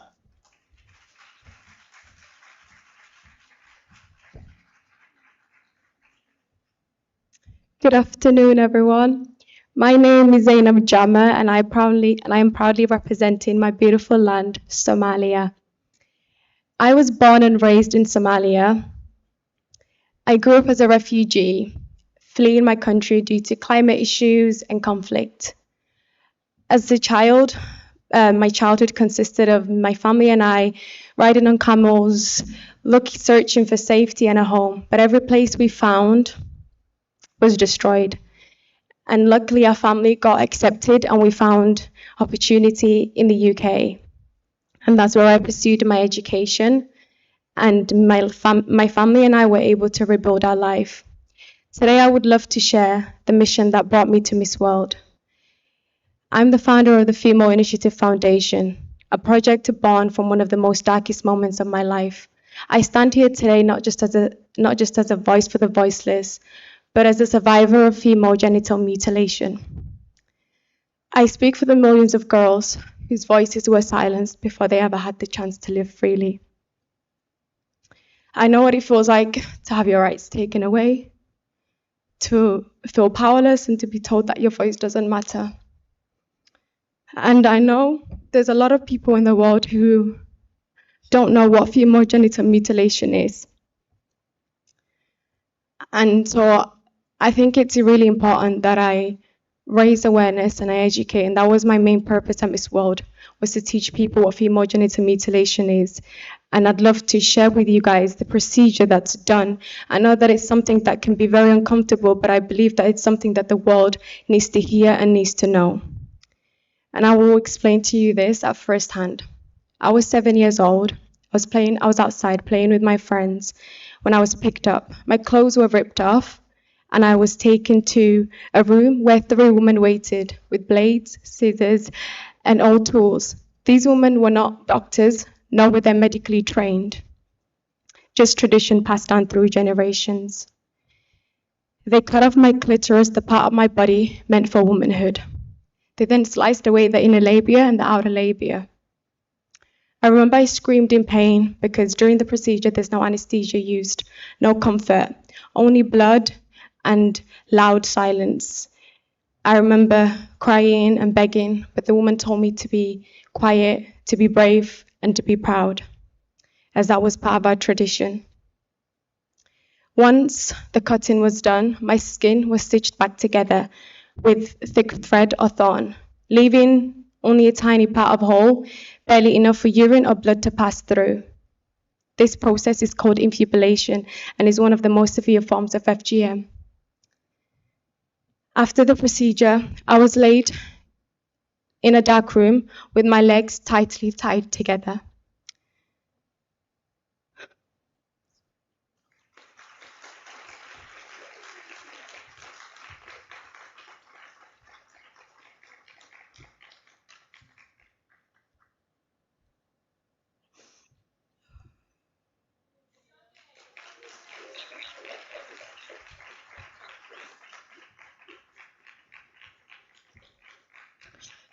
So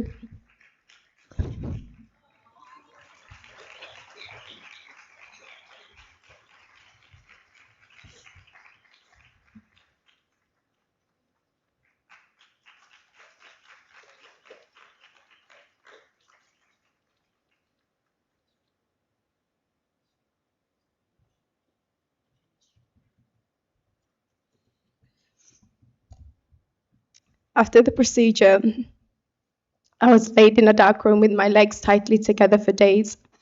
And I remember I was in a room and I was bleeding every day.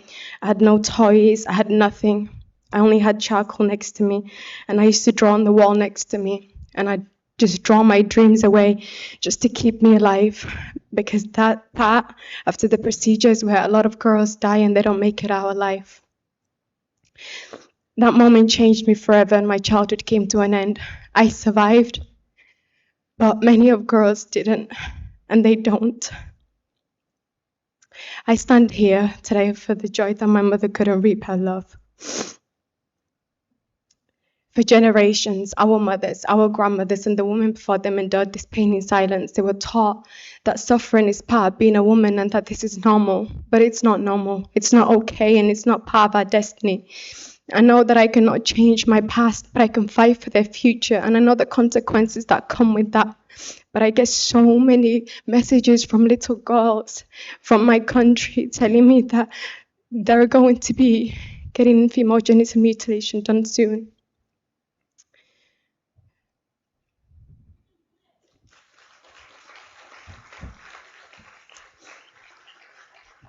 "98% of women in Somalia have undergone female genital mutilation.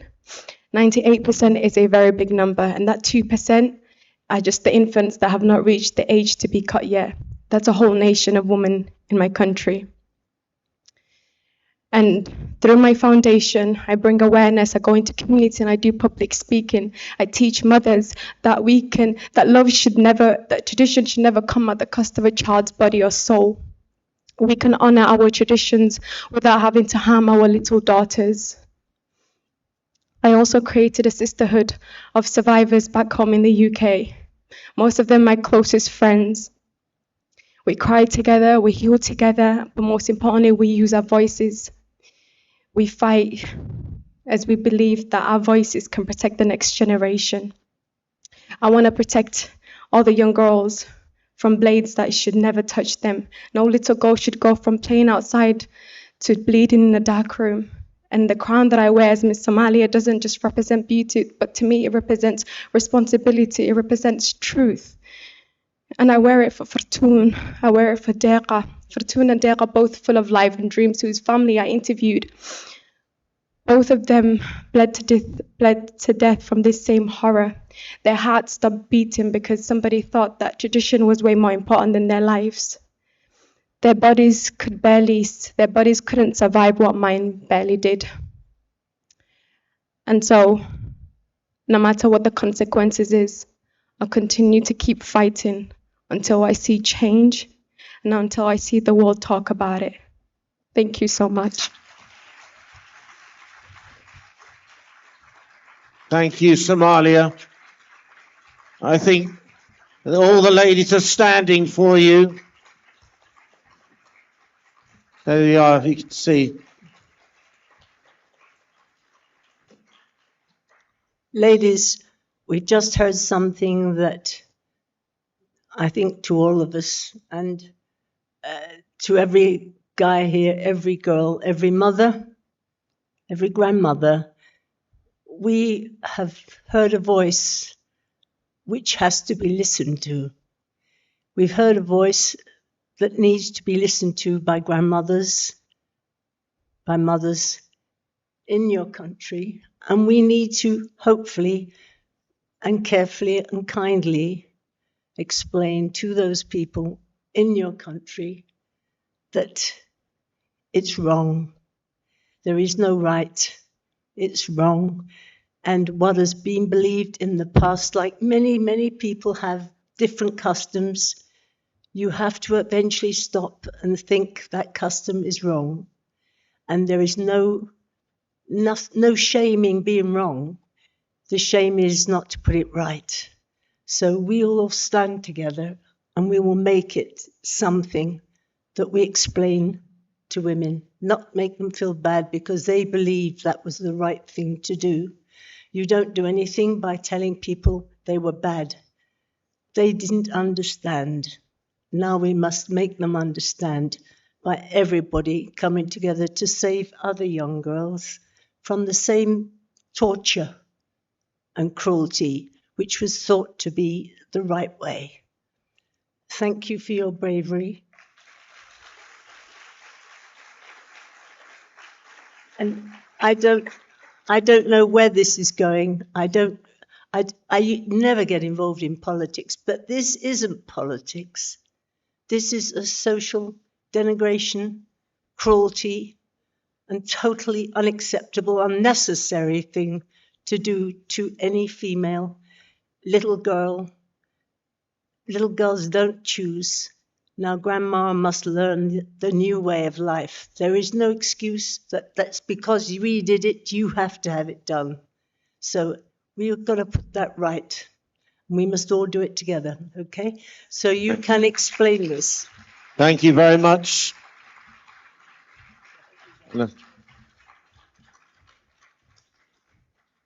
Thank you, Somalia.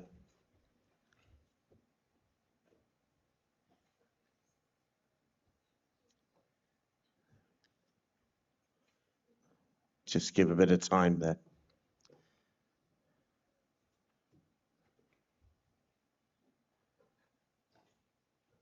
Okay. Please welcome South Africa.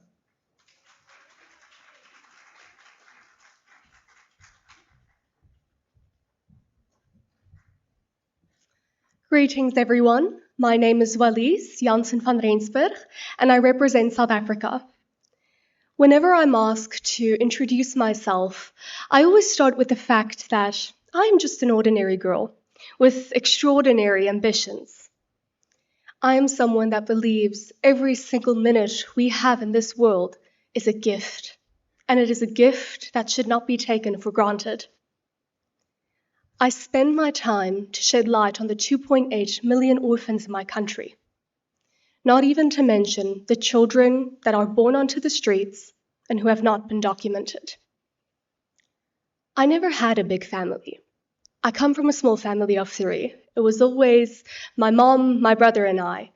And although we were only 3 people, there was so much love and an abundance amount of kindness we shared with one another. And it was moments like that that reminded me I would always have a safe place to call home. I stand here before you today because I was brought up in an environment where dreams and ambitions were encouraged. And because of that, I can blossom in front of you all today, sharing my passions and my purpose. My mother is the most important person in my life, and I could never imagine what it might feel like to grow up with no parents. 5 years ago, I stepped into my first orphanage, and the feeling of loneliness and abandonment left me with an eerie feeling. These children have to fight for everything they own, from food to a safe place to rest. They don't know what it feels like to have a family. They only know the reality of letting go of any hope of a normal childhood in order to survive. And they don't have the right to just be a kid. And this is a reality I couldn't remain oblivious to. So I decided to reach out to organizations that shared my vision of creating a sense of safety and security for them. So this was the birth of my foundation, called Never Too Young to Advocate. Here we build classrooms, we repair facilities, and we fundraise for scholarships to ensure that the children have a safe space to learn and to grow. So I've partnered with various organizations. Just to name one is the My Desk Global Initiative. And this initiative focuses on distributing recyclable, portable learning desks for children in underserved communities. And to see the inspiration in their eyes when they are gifted one of these desks is something I can't even put into words. It is something so small that can really mean so much to them. And they have taught me the importance of collaboration. And they have taught me the importance of sharing our like-minded thoughts and ideas with one another. Because when we do, we are able to impact so many more communities. I always say these children have an aspiration in their eyes.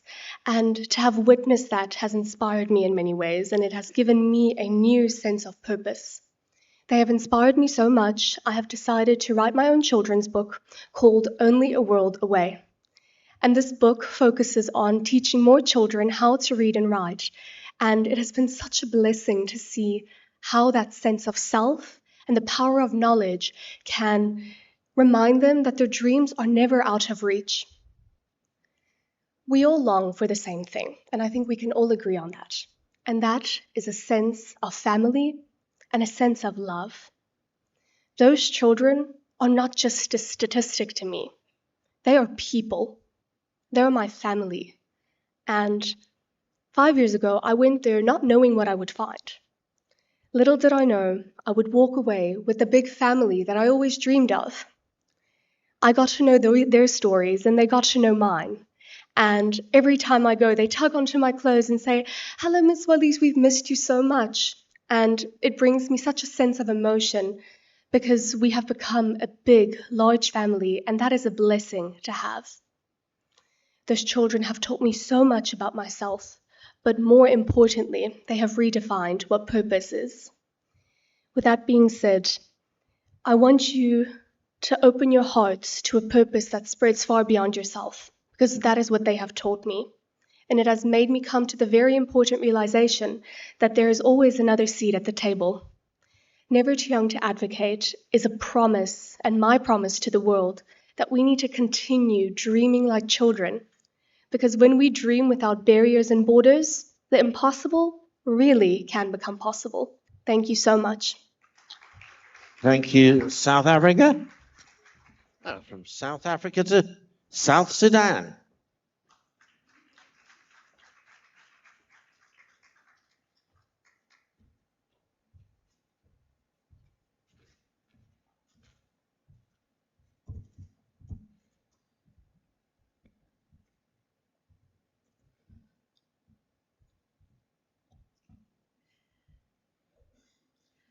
Good afternoon, everyone.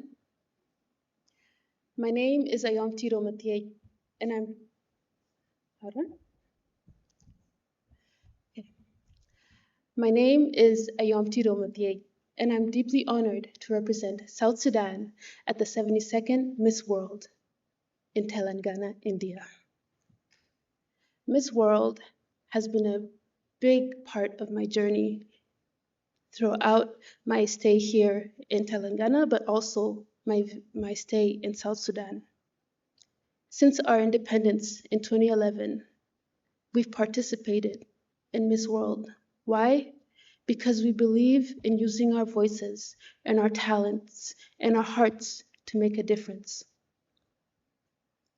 I was born during a time of deep uncertainty, where the future felt fragile, and we didn't know where life would take us. I would always ask my mom, "Mama, where are we going?" And every time she would respond, "We're going for an education." Eventually, we found our way to Canada, where I grew up and spent most of my life. And in Canada, I was blessed to have people who believed in me, who empowered me, and who inspired me to chase my dreams. When I returned to South Sudan in 2019, I saw the deep inequalities that my people were facing. I saw classrooms that were overcrowded, children who couldn't see a I saw children who didn't get a chance to chase their dreams, and I saw their light being dimmed before it could even I saw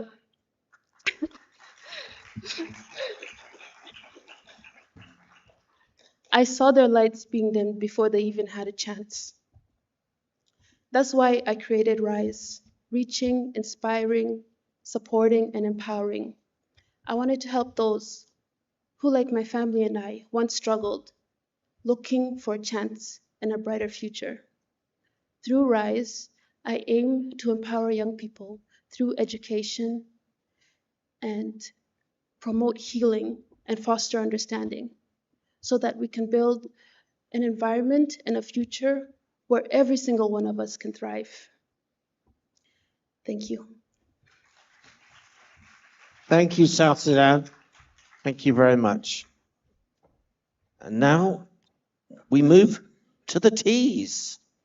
And the first of those are Togo.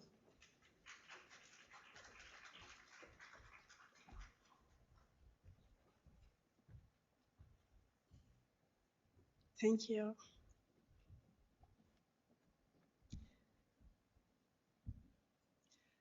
Good afternoon, everyone. Namaste. My name is Natalie Yao Amwama. I'm 24 years old, and I'm so proud to represent my country at this 72nd Miss World. I'm studying with a master's degree in chemistry. I grew up in a family of 7 people when I learned yearly the power of hard working, perseverance, and helping others. Now I want to talk about my Beauty with Purpose project. Please allow me to speak in French and speak clearly. Thank you.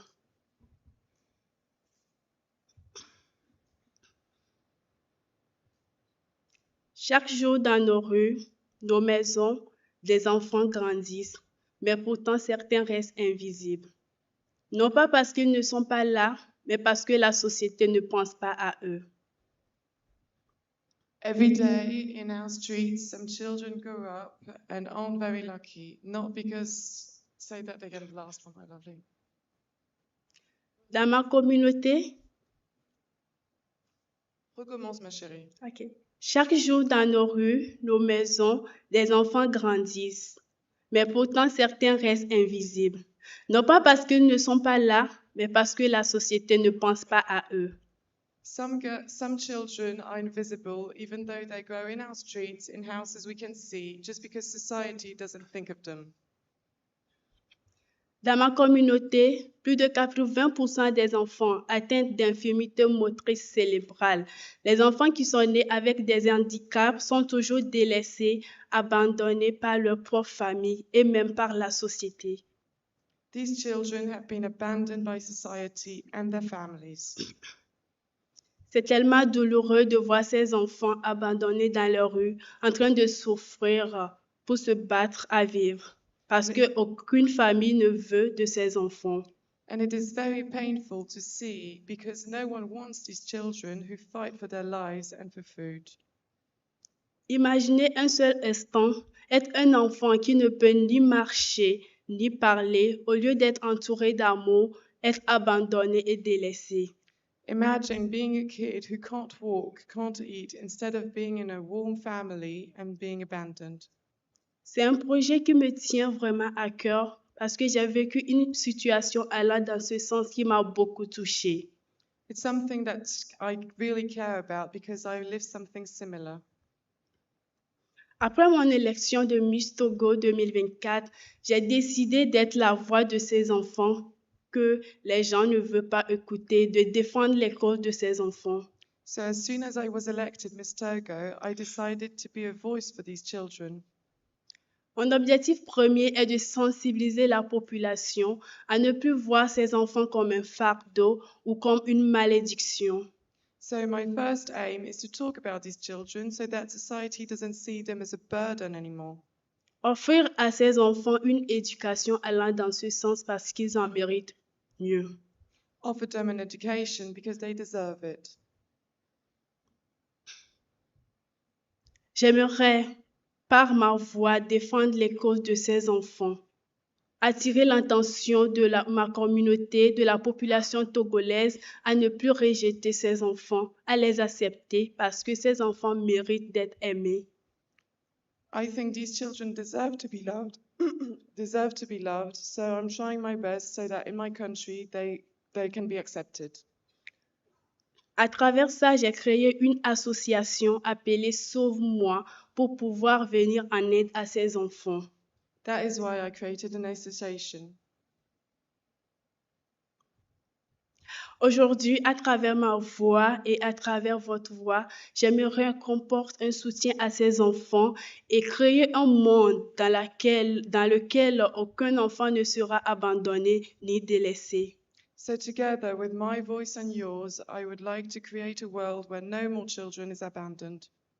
Construire un monde juste, car chaque enfant mérite mieux, chaque enfant mérite d'être aimé, chaque enfant mérite de vivre une vie paisible.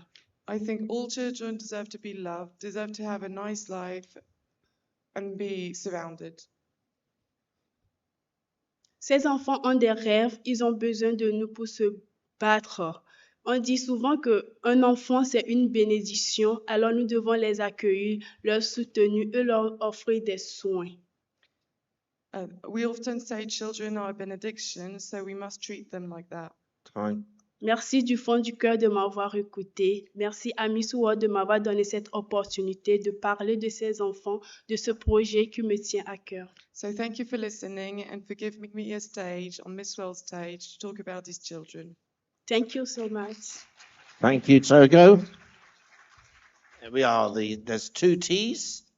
Second one, Tunisia.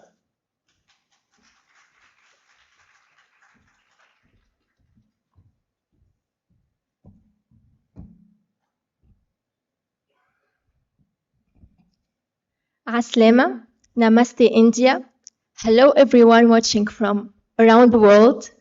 My name is Lemi Serdisi and I'm honored to stand here today as Miss World Tunisia 2025. I'm 24 years old.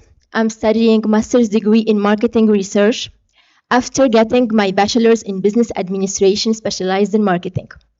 I was born and raised in the beautiful island of dreams, Jerba. It's a place known by its tolerance, peace, and culture, and now it's a UNESCO World Heritage Site. I was raised in a family who always supported me, and thanks to them, I became someone who lives with purpose, leads with care, and believes in kindness. For 8 years, I practiced karate. I hold the black belt, a former national karate team player, and I won international medals in Algeria and Turkey, and 13 national ones included the title of Tunisian champion. And for the past 4 years, I've been part of ISEC, the largest youth-run organization in the world. And as the national head of professional exchange, I led over than 250 young members and helped in creating and providing more than 400 internships abroad for youth in Tunisia.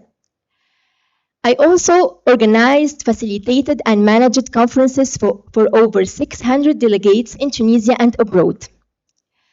I led also projects to empower women, helping single mothers to rebuild their lives by providing job opportunities for them, and as well as for the environment, launching a composting system for ecotourism, also organizing health awareness events. But the most and the closest project to my heart is something inspired by a very personal story. When I was a child, I spent so much time in hospitals. I still remember the silence of the walls, the fear, and how lonely it felt. Years later, in one of the biggest hospitals in Tunisia, I saw the same silent walls. I saw little faces with big dreams, but they didn't have any space to laugh, to play, to feel joy, and to feel safe. At that time, I knew I had to act. I knew I had to do something and not just go away. So that was when my Beauty with a Purpose project was born. What I do is creating educational and play spaces in hospitals in Tunisia for children, so they can play, learn, enjoy their time through the treatment they are having. Now, I'm so proud of this project.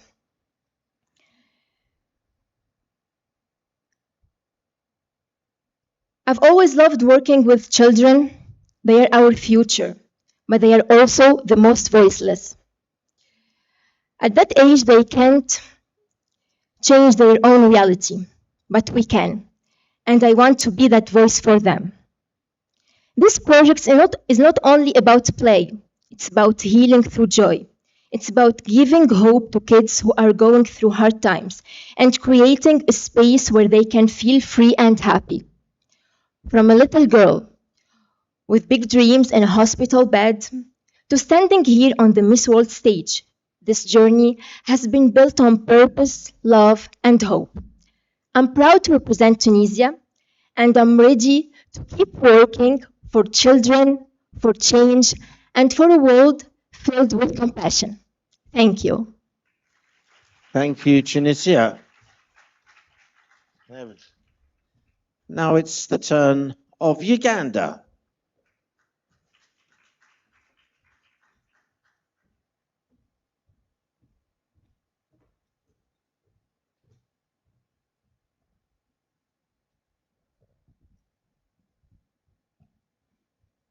Good afternoon, ladies and gentlemen. My name is Natasha Nyonyozi, representing the Pearl of Africa, Uganda. I am an accountant by profession. I graduated with a Bachelor of Science in Accounting and Finance from Coventry University because I believe in financial literacy, especially for women. I hope to see a world where every woman can be financially independent. I'm also a business owner. I own a beauty store in Kampala. I love to empower women through beauty, especially encouraging them to also embrace themselves without the makeup. Besides that, I'm a very passionate autism advocate. I'm proud to be the first Ugandan to advocate for autism on the Miss World stage, and maybe even the first African correct me if I'm wrong. Because where I come from, autism is not a conversation that people want to have. Autism is regarded as a curse. It's also regarded as witchcraft. I remember right after my little brother, who follows me, I come from a small family of 9, and my little brother Ethan was the first boy that we had in the family. We were so excited to have a boy, my little brother, that I couldn't wait to babysit. But at the age of 2, he was diagnosed with autism. And right after that, we had a lot of people coming up to us asking us if we're sure we didn't sacrifice him just so that we could get money or whatever it is. They asked us if we didn't perform any witchcraft on him. But that is the ignorance that is in Africa. And on top of being autistic, he is also nonverbal. So you can imagine what it's like to have a sibling who's not able to communicate what he's feeling verbally. I feel like his freedom of speech has been stolen away from him, and the world might not understand that. And that is why I decided to start my initiative, Nyonyozi Initiative, which advocates for and empowers children with special needs, especially those on the spectrum. I named it Nyonyozi after my surname, which directly translates to a star in my local language, because I wanted these special needs children to feel like they too are stars, regardless of what the world wants to name them. Through that initiative, I've been able to hold different events. Last month was April, which was World Autism Awareness Month, and we had a World Autism Awareness Walk, as well as the first Autism Awareness Run in Uganda. I've also been able to collaborate with Autism Society Uganda, Kwanza Autism, and so many other organizations. I've used my social media platforms to hold live sessions, at least one every week, to educate people on what autism is, which is simply a neurodevelopmental disorder that affects how a child may speak, communicate, or learn. But that's not their fault. And they shouldn't be made to feel any type of way because of that. I've seen my little brother be stigmatized. Some children don't even want to play with him because they say, oh, we're sorry, we might catch autism. But I hope that through my initiative, I was able to create more awareness and break the stereotypes around autism. I've also written a book called Colors of the Spectrum that is a collection of different parent stories and the journeys that they've gone through, because everyone's journey is different. But I hope that through this book, I'm able to educate so many people about what autism is, what it entails, because it's not just a Uganda problem, it's a world problem. 75 billion people are diagnosed with autism around the world. Through this hope, through the book, I hope to create courage and hope for the families that are going through the same thing, to know that they're not alone. And this is the legacy that I hope to leave behind. But I also look at my little brother as a blessing in disguise, because I would probably not be on this stage advocating for autism. Thank you. Thank you, Uganda. And we always know when we're getting near the end in Miss World, because we reach the Z's. And let's welcome the first of them. In fact, contender, we believe, to be cast as the new 007, James Bond. It's Zambia.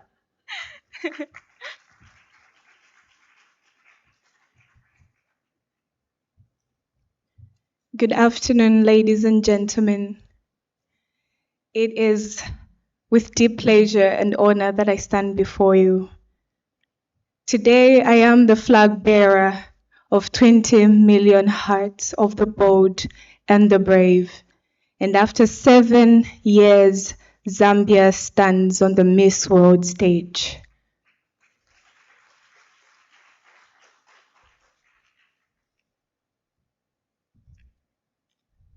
Beauty in its highest form will never be defined by face or body only.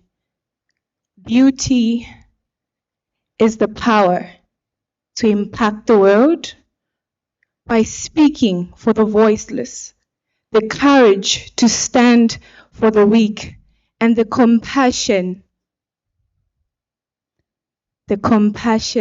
to make lifelong changes. And this impact does not stand any more powerful than in the era of education. So today, my beauty with a purpose is advocating for the children, youths, and the differently abled from marginalized communities, because I believe this is a power each and everyone should attain, and that is why I stand for that. I come from a beautiful home, loving, but both my parents did not have one thing: an education. And I'll tell you one thing, coming from Africa and being the first child, I knew it was my responsibility to fend for the people I loved. But in this moment, I was young. My innocence was stripped away from me because I had to fend and stand for the people who needed me to. So I stood there, vulnerable, in a world that would strip me of my innocence. At the age of 16, I was almost a victim of early marriage. At the age of 16, I was raped. And this is a silence I kept with me for so many years because I didn't have the power to speak.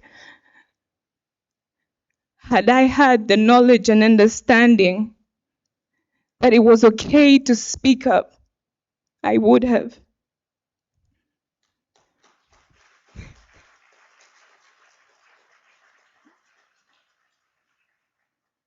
And after 8 years, I share my story today.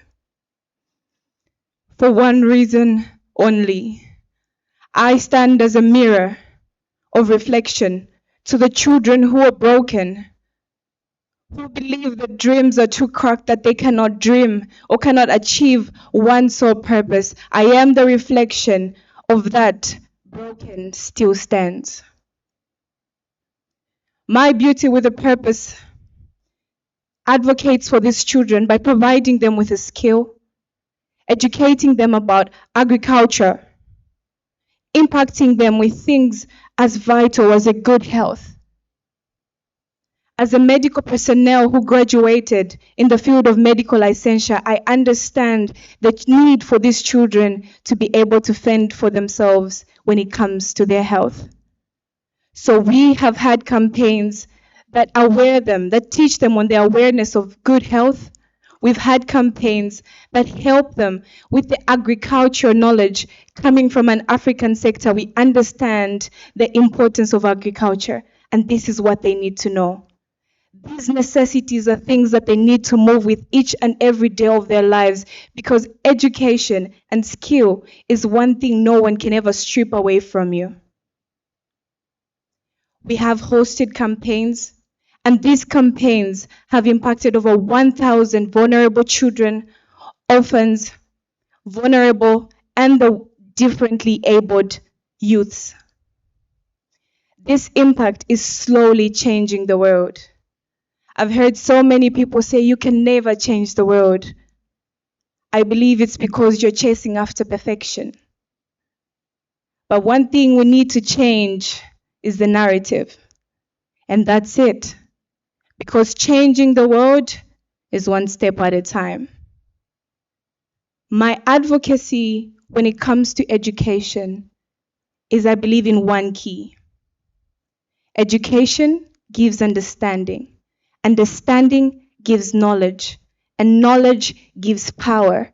And that power is the one tool that each and every child should have as a birthright. Ladies and gentlemen, my name is Faith Walia. Thank you.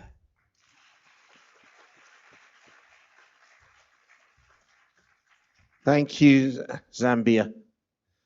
We've had some tremendous presentations today and some very heartfelt presentations. I think we're all very proud of the contestants. And we have one left to share her thoughts. And she comes last because, unfortunately, ZI is not easy to go after.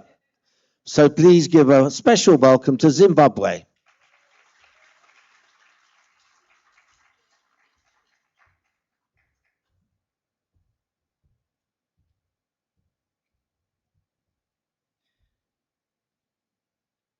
Ladies and gentlemen, a beautiful afternoon to you all. It's such an amazing honor to stand before you and speak to you about my why, my purpose. My name is Courtney Tadiwanashe Jongwe, Miss World Zimbabwe 2025. I'm 23 years of age and I'm currently pursuing my bachelor's degree in chemical and processing engineering, now in my 5th and final year. I'm also the SADC Regional Student Representative for UNESCO. And this opportunity, this platform has given me an opportunity to serve my community as a peer educator. I've been a peer educator for the last 4 years, and it's in these 4 years that my purpose was born. You see, as a peer educator, I work closely with the young people. I work in vulnerable communities and marginalized communities, and I get to firsthand witness the challenges and the problems that they're actually facing. Not the problems that other people think they're facing, but the problems that they're actually having. I learn with these people, I study with these people, I play with these people. And as a result, I managed to witness young people failing to grapple with the reality of their mere existence. I watched their dreams being stripped as a result of depression, anxiety, and stress. As if that's not enough, they turned to drugs and substance abuse because they thought it would help them cope. The story gets worse because they started taking their lives. Ladies and gentlemen, what hurts the most about this main problem, which is mental illness, is that it's not just a Zimbabwean problem. It's a global problem. According to the World Health Organization, 1 in every 8 people are currently living with a mental health challenge, with depression and anxiety being the most common. In Zimbabwe, my home, 40% of our youth, our future, are going through a mental health challenge. And of that 40%, 10% of them are going through suicidal ideation. The problem now comes when you are in a country that is marginalized, developing countries, is that 75% of people in developing countries have limited access to mental health service provision, which is where my purpose stands. That's where I decided to stand up and bridge the gap between mental health need and mental health service provision. You see, these are not just numbers. They are real people, our friends, our families, and they're yearning for our assistance. I started my initiative called the Sanctuary Project. Under the Sanctuary Project, we mainly focus on mental health awareness. We are a team. I work with a team comprising of a doctor, a psychologist, a counselor, peer educators, and peer counselors. Our main job is to do 2 things. The first part is information dissemination, and the second part is access to services, mental health services. When you talk about information dissemination, coming from a country such as Zimbabwe, an African continent, mental health topics are a taboo. There is so much stigma around it, and so mental health topics need to be talked about. And so through raising awareness and information dissemination, we make sure that we dissolve the stigma. We do this in 2 ways. The first part of my project focuses on information dissemination through physical awareness campaigns. We have hosted physical awareness campaigns in hospitals, in schools, youth centers, rural areas, as well as universities. I am a university student, so I've partnered with my university to increase awareness on mental health. The other part is we also understand that in as much as we are a team of people, we have limited reach. So we make use of the internet. Therefore, we've got online mental health awareness campaigns. I've started a podcast that I call the Sanctuary Podcast. Under this podcast, I host it and invite mental health professionals that help me to spread awareness, because what we need is to break the silence with regards to mental health, especially coming from an African community. Time. And this, our last part, allow me to just wrap this part. The last part of what we do is service provision. You see, coming from my country, we only have about 13 psychiatrists for a population of 16 million people. The gap is tremendous. And to bridge that gap, I do two things. The first part is we train what we call mental health first aiders. These are volunteer peer counselors and peer educators that work as soldiers, an army of soldiers that I distribute across communities to spread awareness and offer services. And then the last part is partnering with organizations. I've managed to partner with organizations such as UNESCO, and I'm sorry for the time. Thank you. Thank you. And the last part, what we also do as the Sanctuary Project is strategic partnership, aligning with the United Nations Sustainable Development Goal number 17, which is partnership to achieve goals. And so we've partnered with organizations such as UNESCO, Friendship Bench, and Manicaland State University of Applied Sciences to improve access to services. We may not have all the psychiatrists that we need, but if we have access and improved access to services, we will have less people dropping out of school because of drugs and substances. We'll have less people committing suicide, and together we can create a sanctuary. My purpose in this world is to create a sanctuary, a safe place, a place where everyone feels like they belong, a home. And that is it for me. Thank you so much. Thank you, Zimbabwe. And we've heard so many stunning projects, and it's worth remembering, like we did earlier with Americas and Caribbean, that the whole continent of Africa, you've done the continent proud. Would you all please stand so the rest of us can applaud you for the tremendous work you're doing?